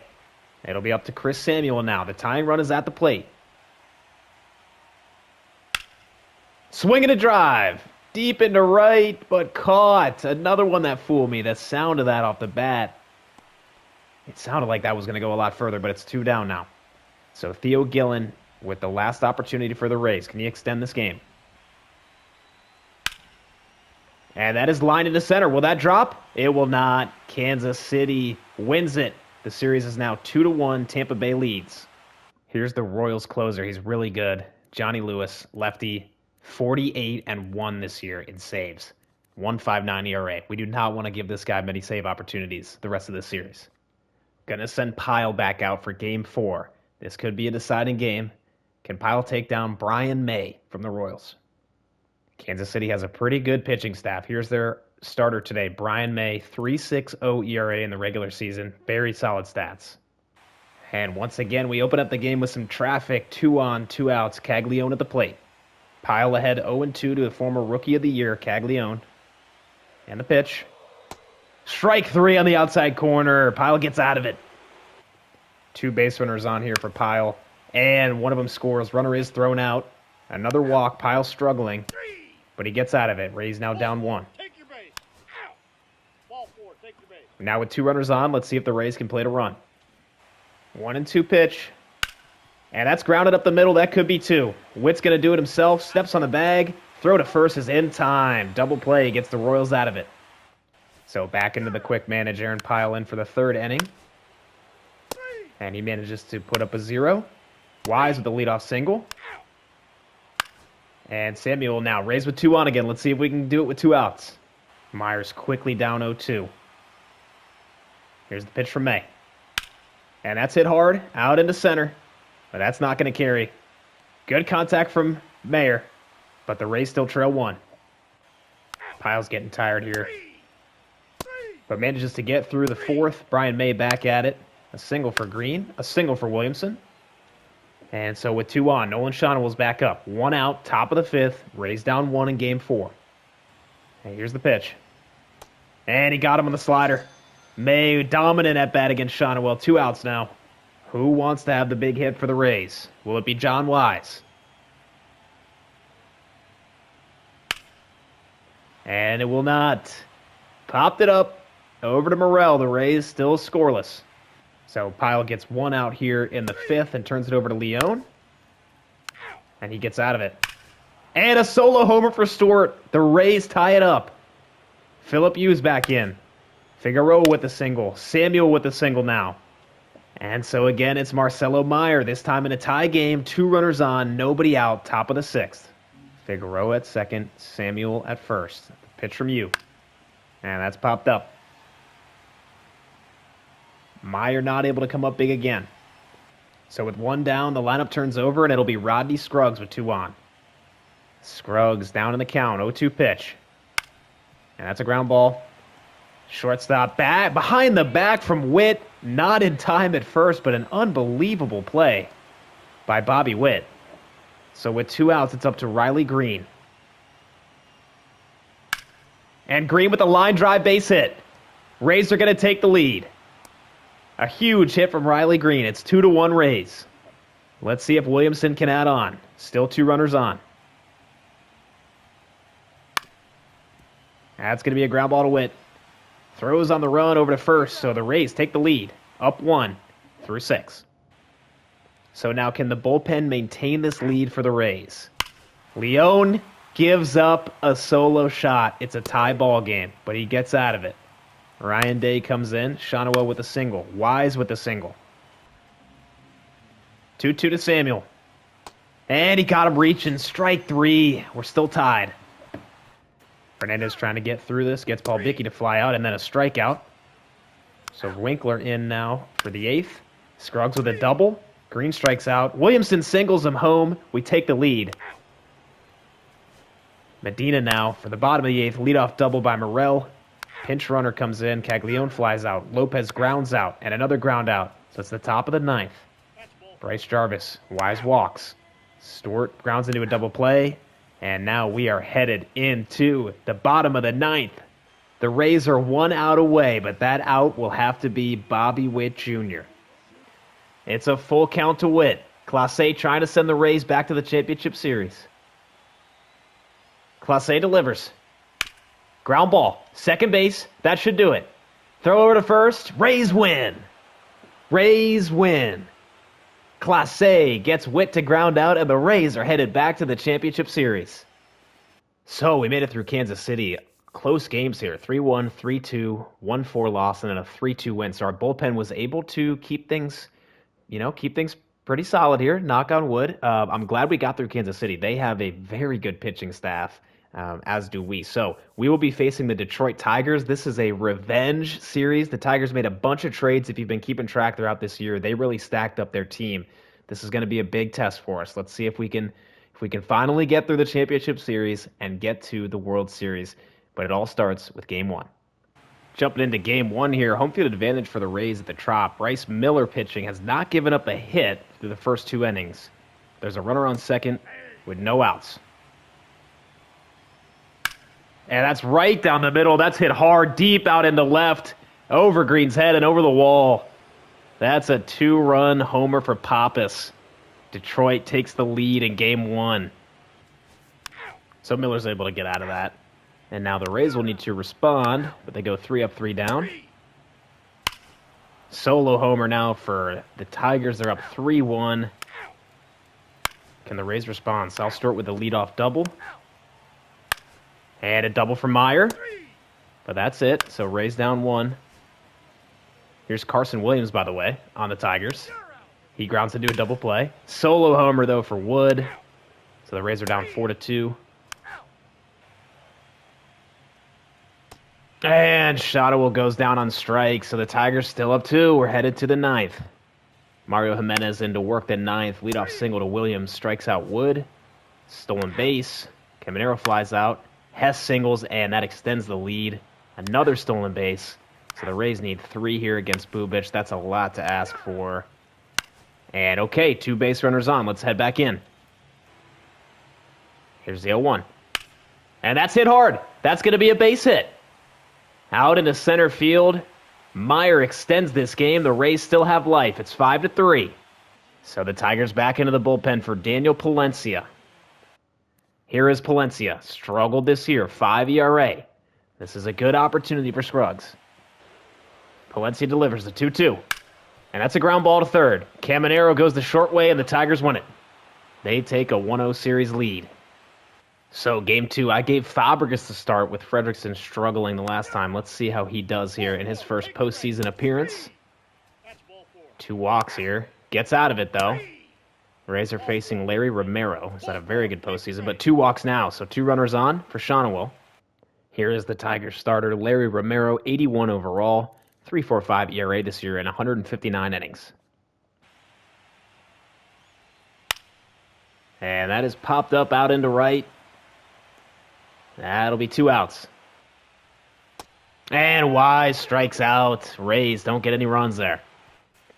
So Fabregas in for the second inning of work now. Another walk, and now a single, but a fielder's choice.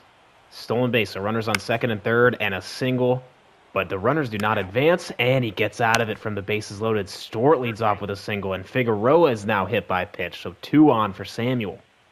2 on, nobody out, the 2-2. Ground ball, that's through the hole in the right side. Will he send the runner home? The throw is coming home, and it's on target, and the runner did not go, so bases loaded, nobody out. Full count to Meyer. And that's a ground ball, up the middle. Shortstop flips to second, over to first, and he's in time, so we get a run. Rays lead 1-0. And now it's Rodney Scruggs with 1 out. And Scruggs draws a walk, so the bases are loaded again. Riley Green will get an at-bat. 2-2 pitch. And that's popped up. Shallow left. Probably not deep enough. Throw is cut off. Bases are still loaded. 2 outs. Graham Williamson now. Full house out there on the bases. Here's the pitch. And that's drilled. Right center. But that's going to hold up, and Clark secures it, so the Rays only get 1. Fabregas now working with the lead. And he has a clean top of the third, and a solo homer for Shawnewill. Wise walks. Rays are up 2-0. A 2-run shot for Figueroa. Rays now 4-0. They're going to go to the bullpen for Christian Javier. He walks Meyer. Walks Scruggs. Green with the fielder's choice, so Fabregas back at it now. Ground out. Double. Ground out. Another double. It's 4-1. But that's where it'll stay. Back for the Rays, and Shawnewill with another homer. 2 today. Fabregas is still in here. Hits Wood. Caminero with a fielder's choice and another ground out, so good outing so far. Javier's still in. He walks Samuel. But gets out of it. Fabregas gives up a homer to Holiday, so Arnez is going to come in. It's a 5-2 game. Arnez gives up a single, but it puts together a fairly clean outing. Walk to Wise, walk to Stewart, and a 3-run homer. Figueroa. The Rays have put up 10. And they've exhausted the bullpen as well. Will Fernandez get this? No, Clase is going to work the 9th. Strikes out Williams. Fly out to Wood. And Caminero grounds out. The Rays win 10-4. The offense was dominant there. So we've evened up the series, and Pyle's going to get the start against Jonathan Cannon. First game in Detroit. And we enter in the top of the 4th. The Rays are down 2, but a good opportunity here for Sal Stewart with 2 runners on. 1-2 to Stewart. Ground ball, second base. To second for 1, over to first. Not in time. So the Rays cut the lead in half on a fielder's choice by Stewart. Now Figueroa, one of the heroes from Game 2. What does he have here in Game 3? Figueroa slashes one out in the left. But that is missed, and it bounced over the wall. That's a ground rule double for Figueroa. It looked like the left fielder had it. So now a big opportunity for Samuel. 2 runners in scoring position, 2 outs. And that is drilled in the left. But that time it's right at Wood, so the Rays cut the lead in half, but that's it. Williamson has worked the count full. It's been a great at-bat. Here's the pitch. Ground ball. Shortstop diving play not made. Williamson ties it up. Comes up big. In Game 3, it's a tie ball game. Stewart has hit well this postseason. And here's the 2-0. Swing and a drive! Deep left field! Way gone! A monster shot! Sal Stewart! No doubt about that one. Sal Stewart with a big fly. Rays now lead 6-2. He got the pitch he wanted, caught it out in front. Look at that slow-mo. Beautiful swing by Sal, and that puts the Rays in a good position here in Game 3. So back to the quick manage here. Aaron Piles had a very nice start today. He's given up 5 hits, now 6 hits, and there he... I jinxed him. Gives up 2 there, so it's 6-4. Rivera works a clean inning there. Leon's going to come in now. Holiday flies out. Fagan flies out. And a ground out. It's the battle of the bullpens now. Williamson with the walk. Shotwell doubles, so 2 runners on now. Let's see if Sal Stewart can have some more magic here. This was his home run earlier in the game. Absolutely drilled that. And now here he comes up. And they're going to walk him. Oh, that was anticlimactic. Why do they give us his little highlight reel? Well, it's up to Figueroa now, so bases loaded. 0-2 pitch. Grounded to first base. Tigers are going to get out of this. And now Eddie Medina comes in. And Medina works a clean inning, so the Rays still lead by 2. I'd like a little bit more, knowing our bullpen in years past. Here's 2 on now. Crowd is on their feet. 2-2, 2 outs. And the pitch. Hit hard. Out into right. That's hanging up. And it's caught right at the wall. So Medina's in here to work the bottom of the 8th. And he gets out of it. Rays now with 2 on in the top of the 9th. And another run comes home.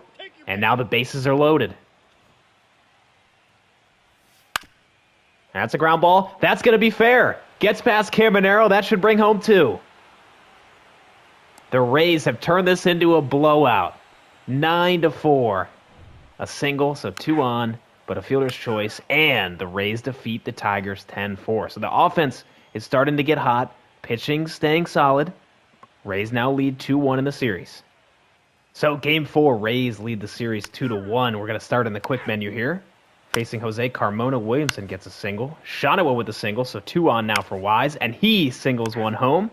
Rays take an early lead, and Bryce Miller is going to start today. It's a dangerous Tigers lineup. He gets through the first. Now a triple for Samuel. And not able to get him home, so it's still 1-0. Caminero reaches on an air. Hess now on a single. Let's go in and see if Miller can get out of this. And Miller is now 1 strike away. It's 2-2 to Clark. Here's the pitch. Popped him up. Center field. And Scruggs makes the catch, so 3 pop-ups. Miller comes up huge in the second. Riley Green leads off the third with a walk, but Williamson strikes out. He's been cold. And that's 3 outs. Miller's back in. And he has a good inning. Double for Figueroa. Meyer with a single. Runners on first and second. And Scruggs with a double. That scores 2. That is huge. Rays now lead 3-0. Green walks. And Williamson finally comes up big with a 2-run double. Bryce Miller gives up a single to Wood. We need him to stay strong here this game. And he gets out of the inning, so it's 6-0 now. Wise with a solo shot. Our offense is active. Single for Figueroa. Bryce Miller continues to coast through his outing. Scruggs with a leadoff double. And Williamson, yep, he's found it. He's found it. Back-to-back singles. I am speeding through this one, and I will only stop if things get a little bit close. 8-0. Meyer with a triple. Everyone's contributing. Now Scruggs walks. A single for Green. It is 9-0, and we're not stopping there. Just pouring it on. Look at this. 13-0. Miller gives up 2 doubles. And now we're finally into the bullpen. So Miller goes 7 6 and change scoreless, but he is responsible for the 2 runners. And now Arnez with the walk, but he gets out of it. So it's 13-0. It's a blowout in Detroit. Arnez is going to stay in. And he is going to give up bases loaded, but he strikes out the next hitter. So headed to the 9th. Do we want to add even more on here? Bases are loaded. And a single for Figueroa. A walk now. It is 15-0. Mario Jimenez is in to close this one off. I do not want to enter this game. We have just completely dominated. And look at that. The Rays defeat the Tigers 15-0. That is some payback right there. That feels good. And we now lead the series 3-1. 1 game away from the World Series. So Fredrickson is going to have to start today. He's the only one of our starters with energy. I'm a little nervous about it, but we do have a couple of games to play with. And maybe he's looking for a bounce back here this game. There's our lineup. Decider game in the ALCS. Let's go. Here is the Tigers starter, Ryan Nelson. A name that we know, but he's definitely older now. 82 overall. He's had some very solid seasons, but this year, 4.38 ERA. Only okay. So once again, going to start in the quick menu here. Ryan Nelson is starting today for the Tigers, and he has a good first. Let's see what Fredrickson can do. A leadoff walk. I don't love that. Single for Caminero, but he gets out of it. Okay. Rays without a hit. Fredrickson, can we have a clean second? We can. 3 up, 3 down. Figueroa now with a single, but Samuel flies out, and Meyer with a single, so 2 on here with 1 out. Well, let's see if Rodney Scruggs can be clutch. 2-2 to Scruggs. Popped up, weakly out into right. Right fielder's in and makes the catch. So with 2 down, can Riley Green get on the board? He's one of the only Rays who's been not hitting too well here in the postseason. And he checked. He went around. Throw will have to go to first, but it's in time, so no runs here for the Rays. Fredrickson back in here. He gives off a leadoff double. Ground out for Pappas, a walk to Williams. Strikes out Wood. Ground out for Caminero. Still scoreless here. Trying to mount some kind of offense. Nothing there. Fredrickson, another walk. Strikes out Holiday. Fagan flies out. But a stolen base and another walk and a flyout. I don't know. Feels like Fredrickson's been getting a little bit lucky. But nonetheless, Figueroa with a leadoff single. Trying to get on the board here, but we still can't. Fredrickson's just trying to maintain pace with Nelson. A double for Wood. Still scoreless, though. Green with a leadoff single. Williamson flies out, and then a double play. Beck's going to have to come in. Single, double, and the Tigers take the lead. Now Fagan walks. And another single. Rays are down 2-0. Nelson is still in. And we are not able to figure him out. He's gone 7 scoreless. Jimenez is going to come in, and another walk. But a double play and a strikeout. Nelson is still in.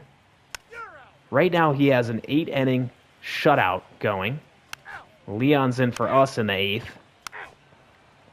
And Nelson is going to get subbed for Bubic. Can the Rays mount a comeback? Fly out for Green. Single for Williamson. Let's head back in.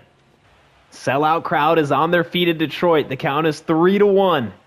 2 runners on, 2 outs. Top of the 9th. And that's drilled, but right at the second baseman. And Holiday goes the short way. The Tigers win Game 5. And the series is now 3-2 Rays. So the Tigers get one back. We still lead the series 3-2. Fredrickson actually pitched well there. It was just that the offense could not get anything going on Ryan Nelson. So a good game by him. We are headed back home for Game 6. Can we please win this one and get a World Series berth?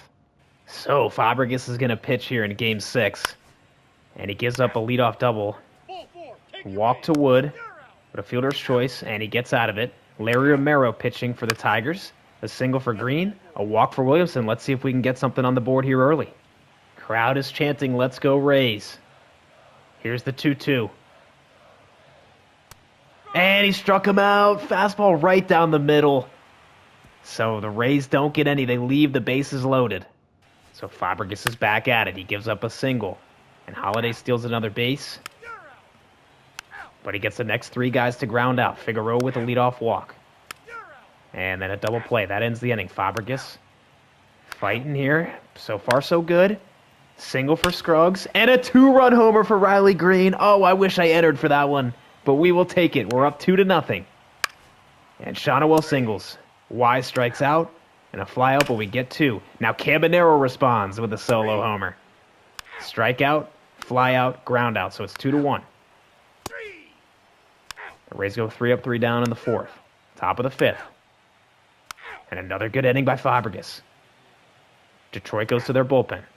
Scruggs grounds out. Green singles. Williamson strikes out. And Shonowell walks. Let's go in and see if we can add on.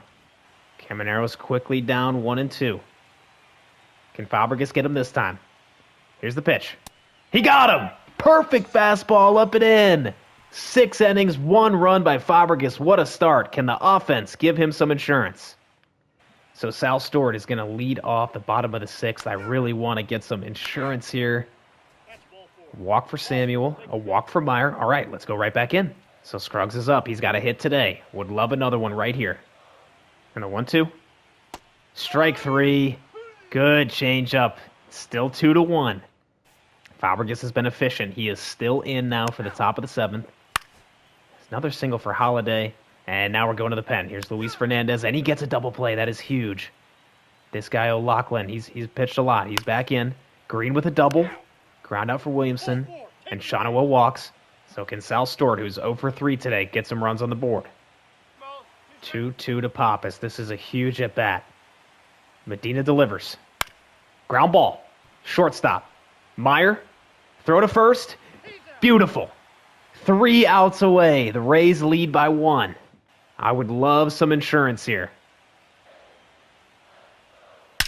And Meyer with a drive.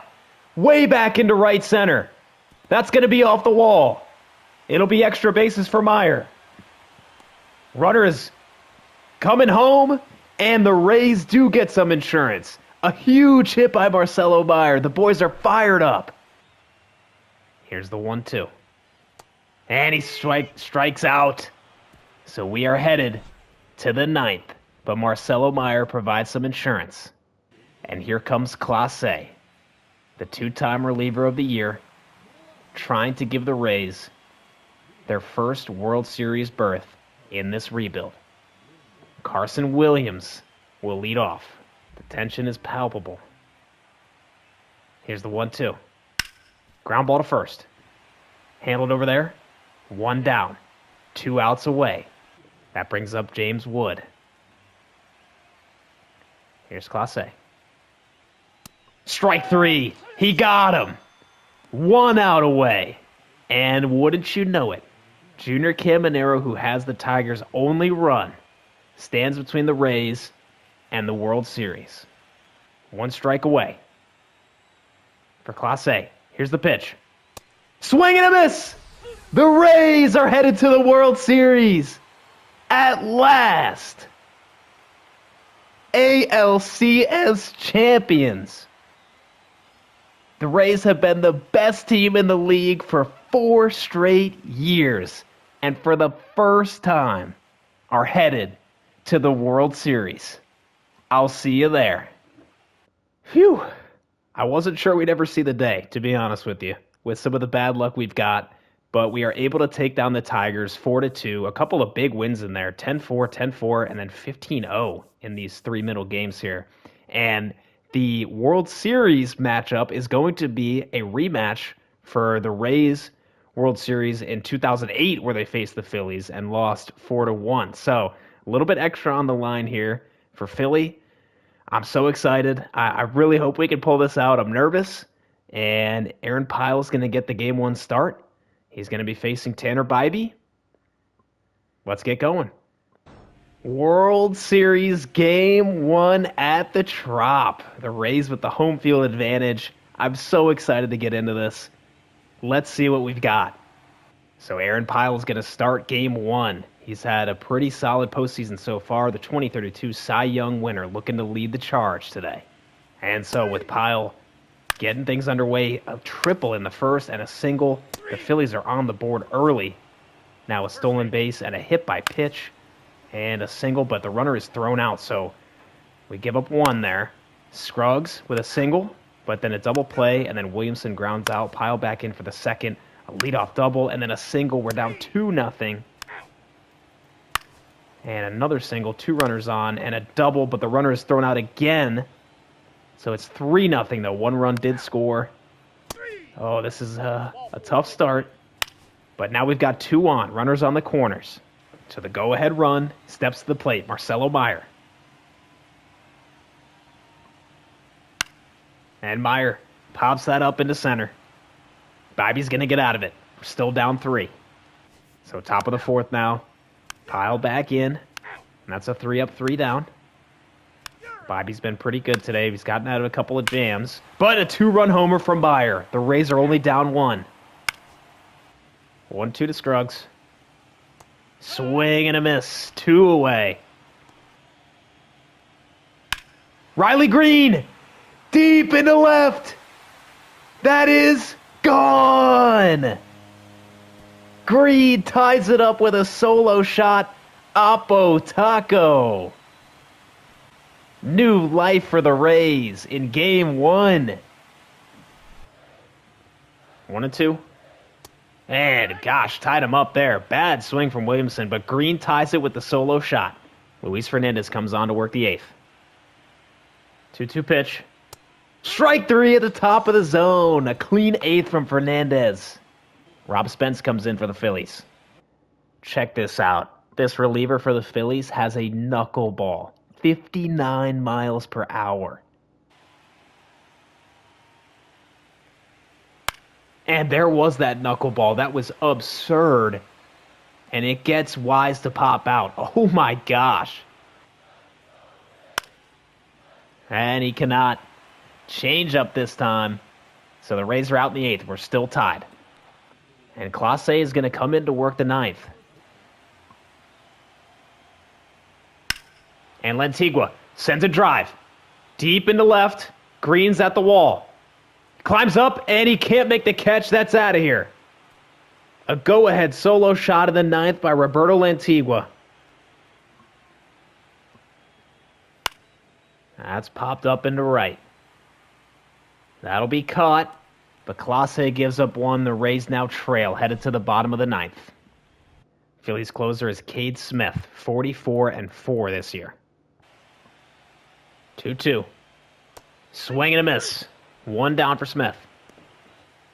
Here's the pitch. And he struck him out. 2 down. So Marcelo Meyer could be the last batter here for the Rays. Bottom of the 9th, 2 outs. And he smokes 1! Way back! Meyer watches it go! Tie ball game! 446 dead center! Marcelo Meyer! Take a look at this one. That is 110% of what Meyer's got in the tank. Look at that majestic shot up into the trop. Wow. Meyer gets Cade Smith, and we're tied. Scruggs at the plate. Eddie Medina comes in to work the 10th.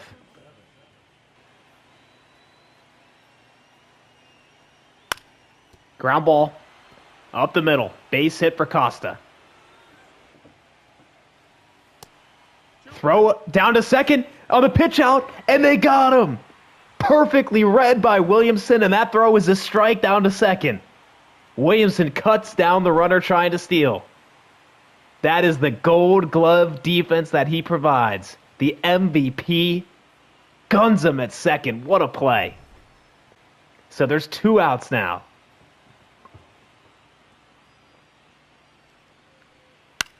And that's a ground ball to short. Meyer has it, throw to first, and we're headed to the bottom of the 10th. Rays with a walk-off opportunity. Phillies will go with Taylor Ryder. Count is full to Wise. Here comes the payoff pitch. Smoked! Down the left field line, stay fair! Oh my gosh, it's foul by a foot. Wise has fouled off 2 more after that foul homer. Still a full count. Here's the pitch. And that misses low. He works a walk. Full count again. Winning run on second.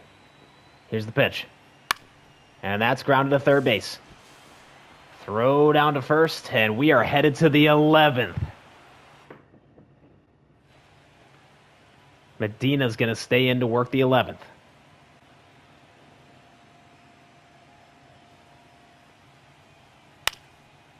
Ground ball. That's going to get through the right side. Leadoff base runner for the Phillies.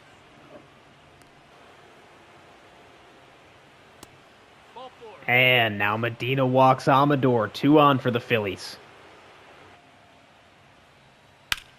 And that's hit hard into right. Over towards the wall. It's off the wall. Samuel fields it on a hop. Hits the cutoff man. Throws coming home. Not in time. Phillies take the lead and have runners on second and third. Call to the bullpen. Victor Leon's going to come in. That's a ground ball to third.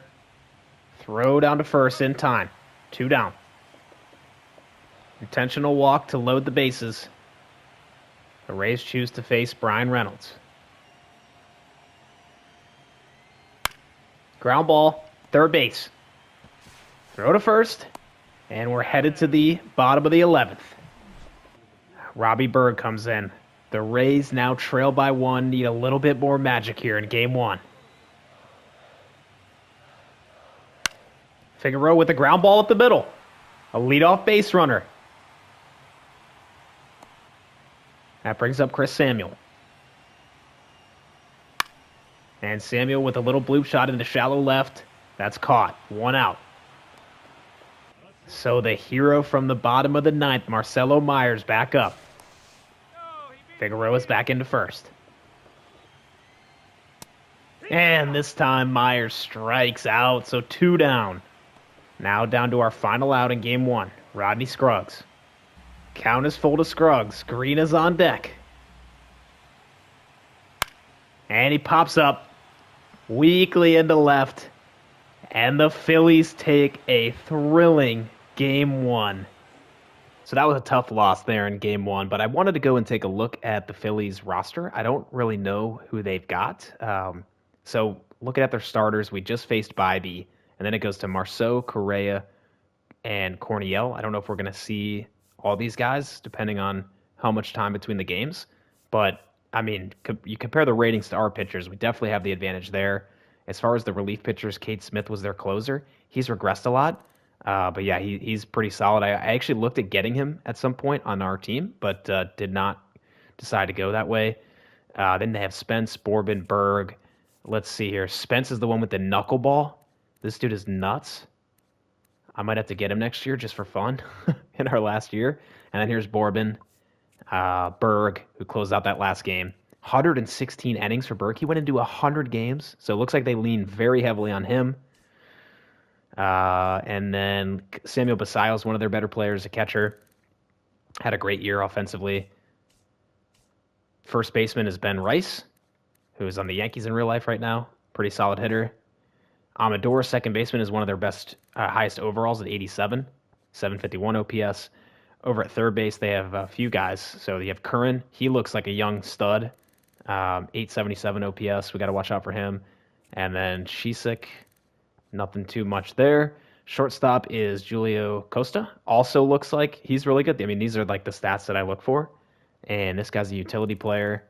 Pretty solid. They're a young team, too. I mean, this guy's 20. Left field, this is their best player, Jackson Chorio.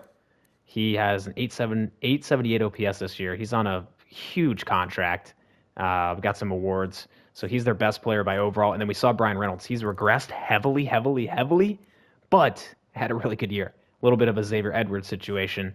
Center field, they have Roberto Lantigua, decent player. And then right field, looks like they don't have a right field right now, even though they have Sal Frelick. But, man, I think he just regressed into the tank, and they had to send him down. So, yeah, so that's what we are working with. So we're down 1-0. Let's see if we can get our get back in game 2.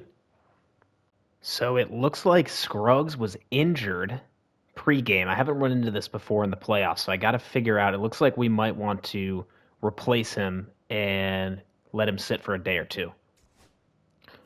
Okay, so I think our best bet here is to replace him with Rondell Blanton. And Blanton is a rookie. I may have to move the order of the lineup around, although I guess I could just give him a shot. He had 10 games this year and actually was great. He's got nice stats, but the reason I want to go with Blanton is for his speed and defense out there in center. I can't really put Green there, even though he can play there. I just don't feel comfortable with that. Wise, same thing. Defense isn't good enough. And then Samuel. I could put Samuel in there. But then I think I would have to move things around. So we're gonna throw another storyline in here. So we got the Rook. Rondell Blanton's gonna come in and bat leadoff, and we need to try and get game 2 here. All right, so game 2, Bryce Miller, who's been very solid, is gonna take the hill and gives up a leadoff single, of course, and now a walk. But Rice pops up. Chorio no triples. 2 runs come home early.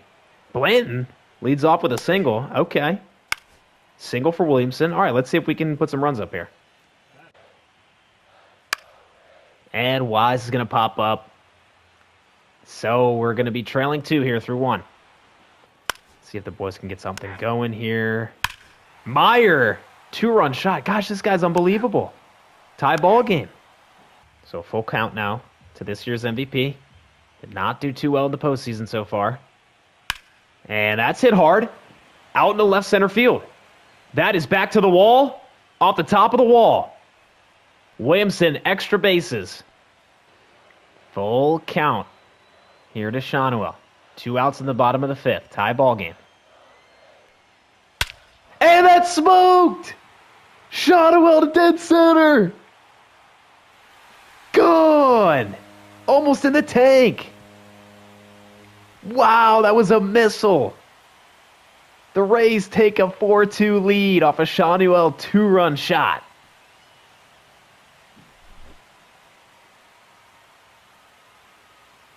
I never get tired of the crack of the bat as the Phillies are now going to the pen. And just as we saw when we went through their lineup, they rely heavily on Robbie Berg. Here he is. The 22-year-old John Wise. 2 outs, 3-2 pitch. And that's hit in the left. It's down the left field line, headed to the corner, and a running catch. Nice play by Chorio. But the Rays take a lead on a Shawnuel 2-run shot to dead center. 1-2 now. Popped up into right. Medina's going to get the Rays out of this. We still lead 4-2. And here he is, Emmanuel Clase, trying to make up for giving up a homer in the 9th of Game 1. He's got another chance in Game 2. 1-2 to Basayo. Ground ball, shortstop. Meyer, over to Shawnuel. 1 out. 2-2 to Chisek. Strike 3, fastball, 99, 2 down. So down to their last out. Clase trying to close out the Phillies in Game 2. I don't think we want to see Julio Costa, who's on deck. 3-2 pitch. Strike 3, got him! The old reliable cutter from Clase, the Rays, even the series at 1. So the series is 1-1. We're headed to Philly now. This feels like a huge game. I feel like whoever wins this game might win the series. Okay, so Blanton leads off again. We're in Philly now, and he draws a walk. Green with the single, and we've got 2 on already in the 1st. It feels like about time that Graham Williamson gets going here. And that's ground ball right to first. Throw to second. Back to first, and it's another double play for Williamson. Not what we were looking for. 3-2 pitch. And swing and a miss. Splitter. No runs in the 1st. Let's see if we can answer here. We've got 2 on. Nope. Runner gets thrown out, but a single. 3-1. And that's drilled into right field. Shawnuel with a base hit. Runner's got to be coming home. And he's in there. 3-2. And so far, the most clutch hitter in this World Series, Marcelo Meyer. And Meyer! He's done it again! That ball's way back and out of here. 375 into the right field bleachers. This guy is unbelievable.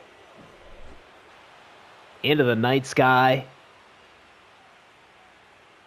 and into the stands. The Rays bounce the starter and now lead 5-3. Green now grounds out to third, so the Phillies will get out of this, but the Rays put up a 2-run lead. Is this Williamson's time here in the playoffs? He does have a hit today. 1 for 2. Full count. And he strikes out. Williamson's still being shut down so far in the postseason. They must have a game plan on him. And that sinker is popped up into right. Arnez is going to get out of it. We're still up 2. Phillies go back to Taylor Ryder here. He walks Blanton. Green singles. But Williamson grounds out. And now Porter's in. And a sac fly from Shonowell, so we're up 3. Fernandez comes in. Strikes out Rice. Churio reaches on an air. Amador's out. And now 2 on. Basayo with a single. Here's the pitch. Strike 3! Got him with the heater. Fernandez leaning on his playoff experience, coming up big. As always, I wouldn't hate some more insurance as we get 2 on here, but Samuel grounds out. The bases are now loaded, and they walk in another run and another run. It's 8-3. Borbin then hits Williamson. It's falling apart for the Phillies here. Wise drives in a couple more. It's 11-3. Fernandez should be able to close this out, although he gives up a homer and now a single to Reynolds. But a double play ends it. The Rays defeat the Phillies 11-4. So we take a 2-1 series lead. It looks like Fredrickson is going to start here for Game 4. We're headed back to Philly. He'll face Roberto Lantigua. And Fredrickson strikes him out on a curveball. Quick throw to first. And he's out of it in the second. Can we mount something here in the third? Scruggs starts with a single, and then Green with a 2-run shot, and we take a 2-0 lead. Williamson follows it up. It looks like we're not done yet. However, Wise grounds that to third, and it's a 6-4-3 double play, but we do get 2. So with 2 outs, it's up to Rodney Scruggs. Scruggs grounds that right back to the pitcher. A nice play there, and the Phillies are out of the fourth.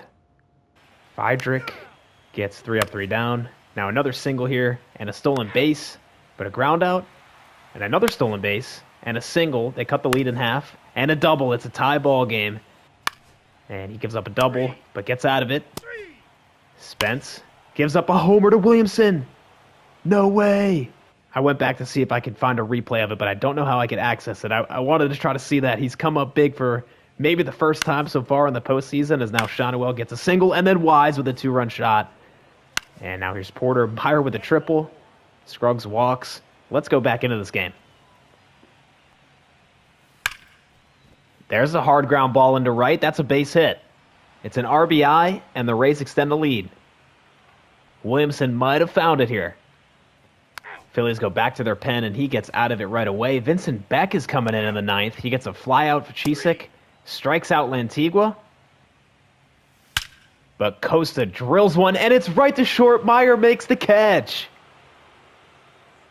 What a game. The offense shows out and the pitching does its job. And with that, the Rays take a 3-1 lead in the World Series. Aaron Pyle is going to start Game 5. Can we win the first World Series of this rebuild? So it's Game 5 of the World Series. The Rays head into Philadelphia with a chance to win it all. That'll bring up Shonowell.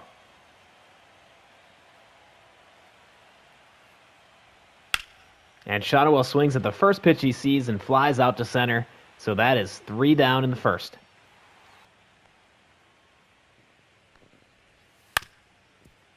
And now Curran's going to ground out to Meyer. Running throw, and 3 up, 3 down.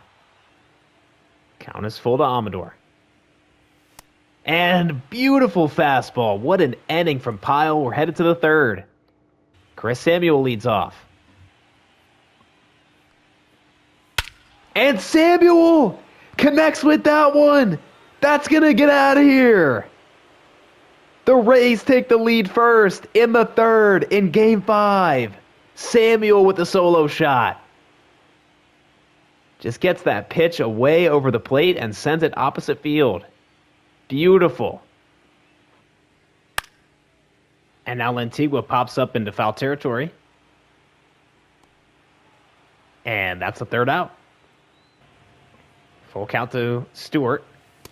And that misses up, so a walk for Stewart. And that's a base hit up the middle by Figueroa. So 2 runners on with 2 outs. Count is full to Samuel. Meyer on deck. The 3-2. And that's smoked! Way back into the night sky. Gone! Chris Samuel again. His second of the game. And that's a 3-run shot. The Rays lead 4-0. That might be the biggest swing of the year. And here's a ground ball to short. Meyer gets it. Throws to first, and a great inning for Aaron Pyle. We're headed to the 5th. There you see it. Aaron Pyle. I'm not going to say it, but the numbers are looking good. And here's Graham Williamson. He's 6 for 19 with 1 homer in the World Series. 2 strikeouts today. And on the full count pitch, Williamson sends that way back into right center. That is out of here! A homer for Williamson! And he extends the lead. It's 5-0. 2-2 pitch. Strike 3, he went around. Another clean inning for Aaron Pyle. So now here's Pyle in for the 6th. 79 pitches so far. And Basayo lines that into left field. And that is going to be a double. And there goes Pyle's no-hitter. What a start. He made it through 5. Excuse me, that was perfect game. That's the first base runner for the Phillies in this game. And the 1-2. And that is hit hard into center field. Back to the wall, and that's off the wall. Scruggs plays it in, and the Phillies are on the board. Costa with a double. Here comes Graham Williamson, who's homered today. And the MVP! It's another one! Back into left, gone!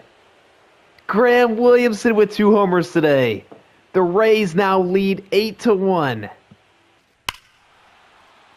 Way up out there in the left. The Rays are starting to separate here in Game 5. And Churio drills that into the right center field gap. That'll go all the way to the wall. Scruggs plays it off the wall. And it's a stand-up double. The Phillies get another run.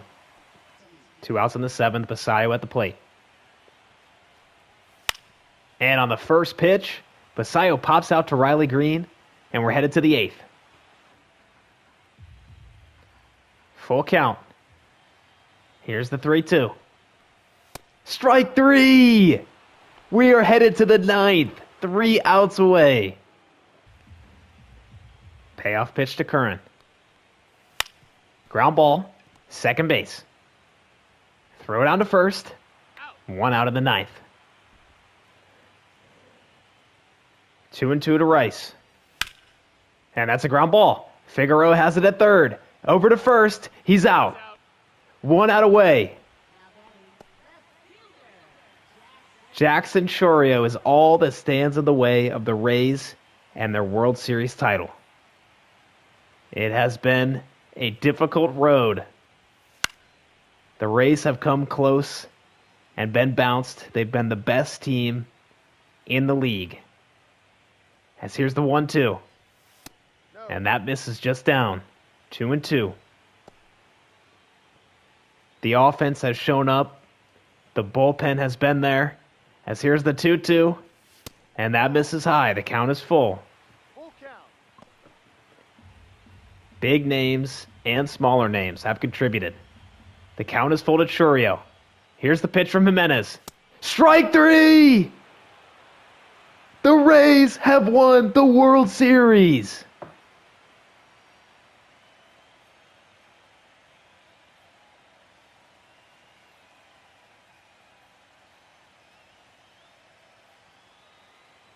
So much heartbreak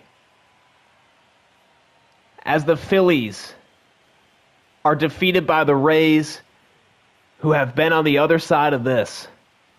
Not in the World Series, but in their first berth, the Rays take the title and are champions in 2033.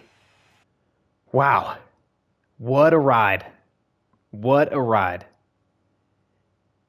That was very exciting, but also a lot of relief to get that over the line. How about Aaron Pyle going out and being perfect through 5 and change? Just doing what an ace needs to do. Let's go check out the awards. The World Series MVP is Steven Figueroa. He's also the playoff MVP. I didn't realize he was hitting that well. 545, he had 1 homer. Yeah, a lot of hits in there. A lot of hits. 22 hits in 41 at-bats for Figueroa. That is just fantastic. Williamson, of course, won the MVP this year. There's the postseason MVPs. We know how big Meyer was. I don't know if we caught any big moments for Shonowell. I can't remember, but Meyer hit some huge home runs. Oh, man, that was so exciting. There it is. We take down Philly, and we get payback for all the way back in 2008, which now is 25 years ago compared to where we are in this rebuild. That was such a great season. It was a fantastic run. Finally, the bullpen held it together. You can see that out of those 4 great years that we've had, this was actually our worst regular season record. But we finally were able to do it in the postseason. And not everybody was hot. You know, there was a couple bad starts, and Williamson wasn't doing a whole lot until kind of the end there. But we finally got it done. I'm so happy. And that is 1 World Series. So 9 years, 9 seasons. I know it's been a lot of ups and downs along the way. I hope it's been entertaining. We finally have climbed the mountain, and we won the World Series. And I'm gonna breeze through this offseason here. We'll make a few changes. I'll try to be pretty quick when I edit it in the video. And we're gonna head into 2034. So with that one behind us, you know, if we can win the next one, I think we can call ourselves a dynasty. Manny Machado is headed to the Hall of Fame. Almost got 3,000 hits. And after winning the World Series, we are going to have to look for a manager and a third base coach. Well, it looks like Leonard Keno is available again, so let's give him a little bit of a bump here, and hopefully we can get him hired. And then we're going to look to hire Brian Woodson as our third base coach.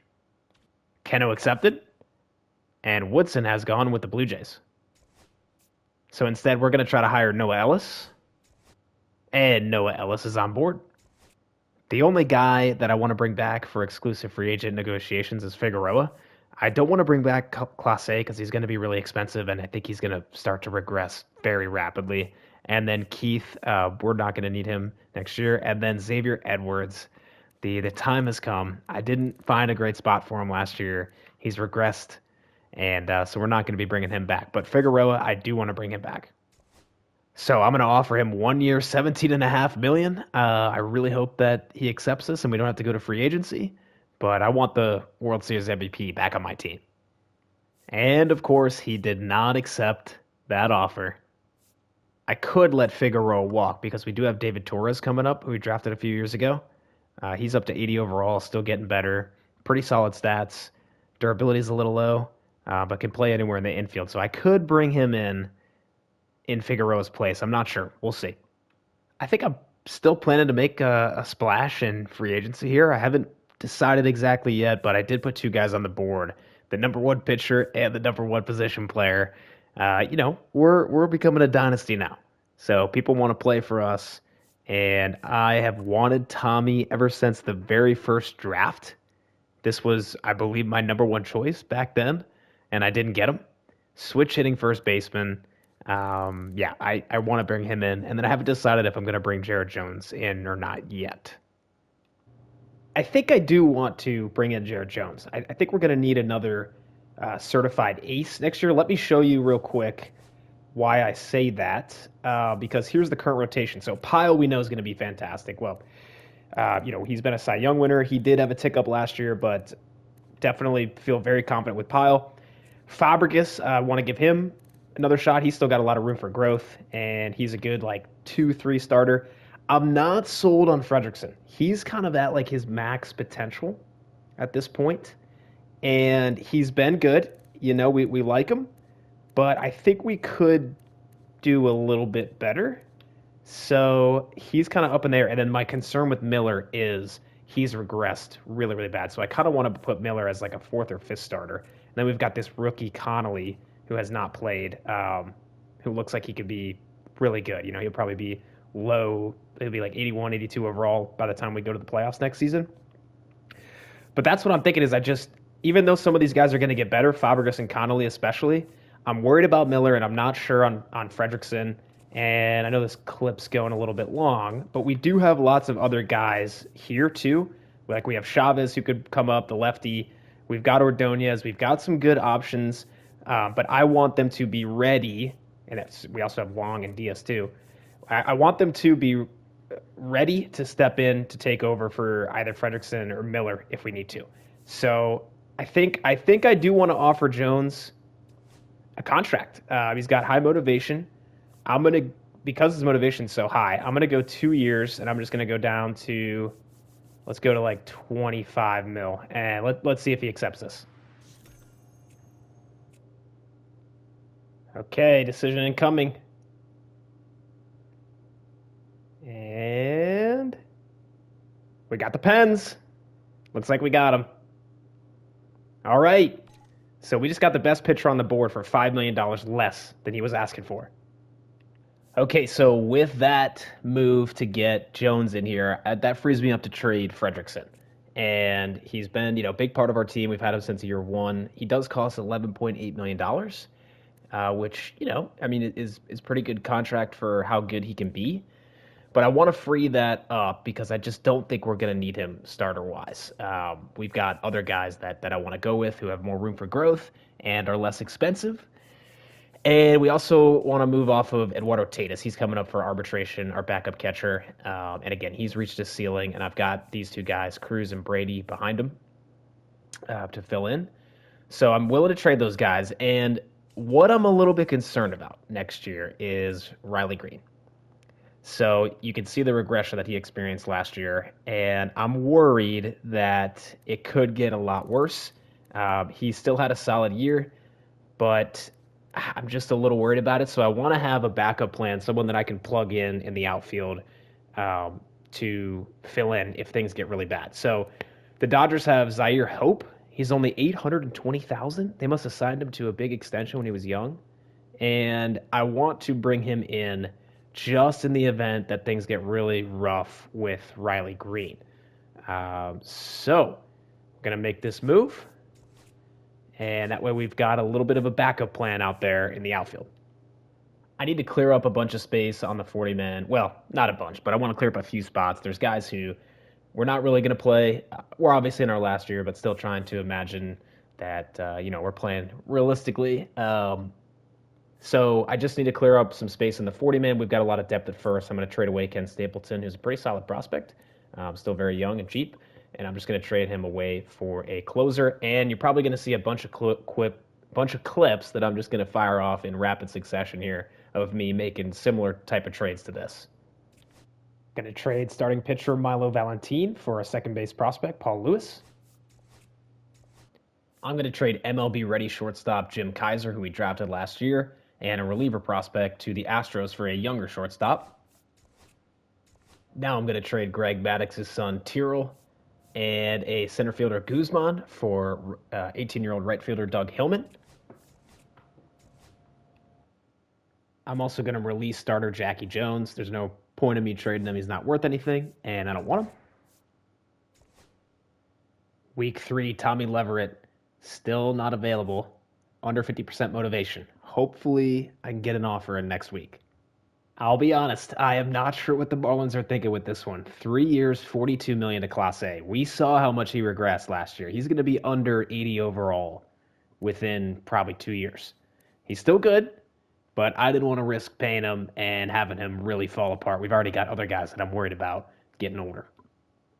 Okay, so Tommy Leverett is available, and I know this rebuild does not extend beyond this year unless for some reason we reheat it down the road. But just to give him what he wants and give myself the best chance, I'm just going to offer him 7 years, 26 million. And it looks like we were the first to offer. I'm very surprised by that, but that gives us a 5% boost. That is good news. Okay, I'm confused. We already offered Tommy that deal above what he wanted, but now it's saying now or never, and that these teams are interested. I don't know what happened, so I'm gonna go. I'm gonna go up to 7 for 26 and a half. And here we go right away. I don't feel as confident now. What are we gonna get?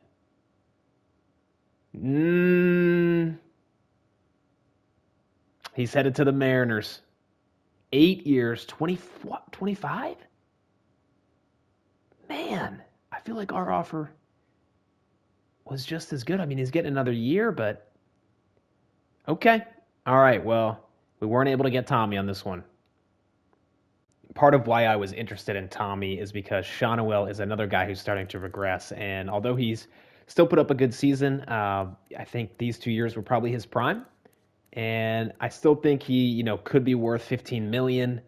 But the good news is that I have Isaac Kirk who could come up behind him. Defense is a bit of an issue for Kirk. And then we do have Clint who has the defense, and he's got pretty solid hitting stats too. He's actually already on our 40-man because he can be our third catcher. So that was why I wanted to get Tommy. Plus, I've been seeing him play very well, and he was a guy that I wanted to draft way back in episode 1. So that was the motivation behind that.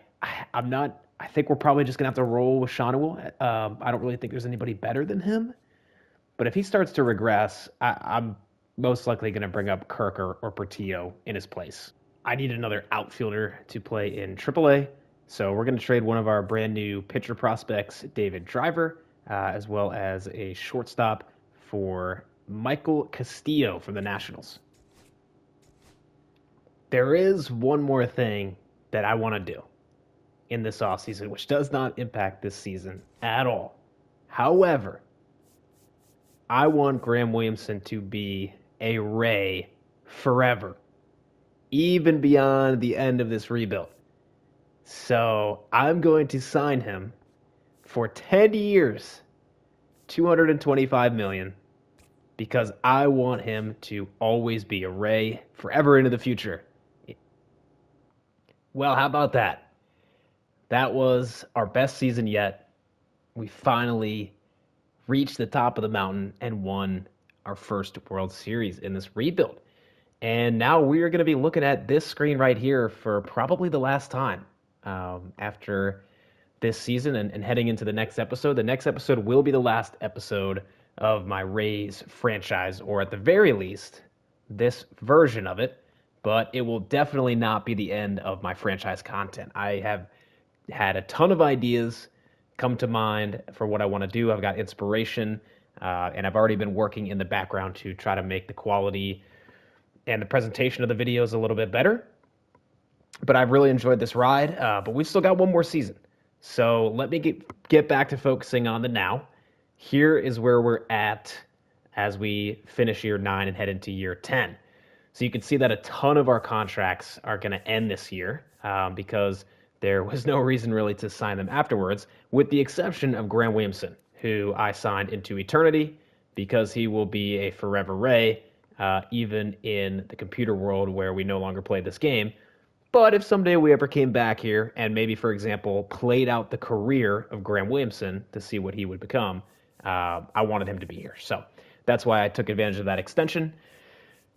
I believe everybody besides Jared Jones is a familiar name for us. So Jones is coming in just to be another solid ace that I can count on because I'm a little worried about Bryce Miller's regression. I've talked about that already.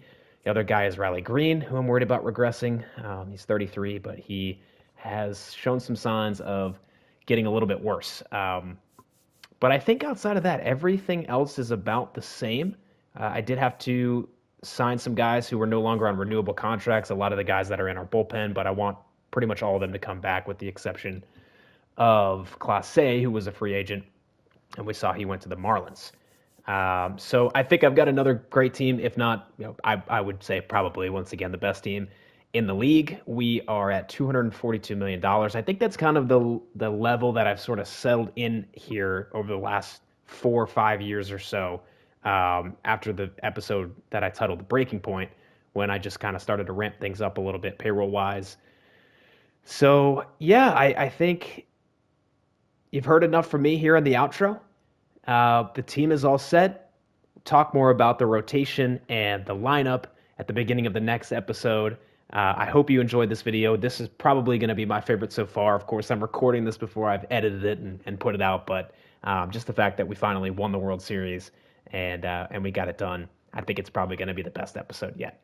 So, all right, thank you so much for joining, and I will see you next episode for the final year of the Rays rebuild.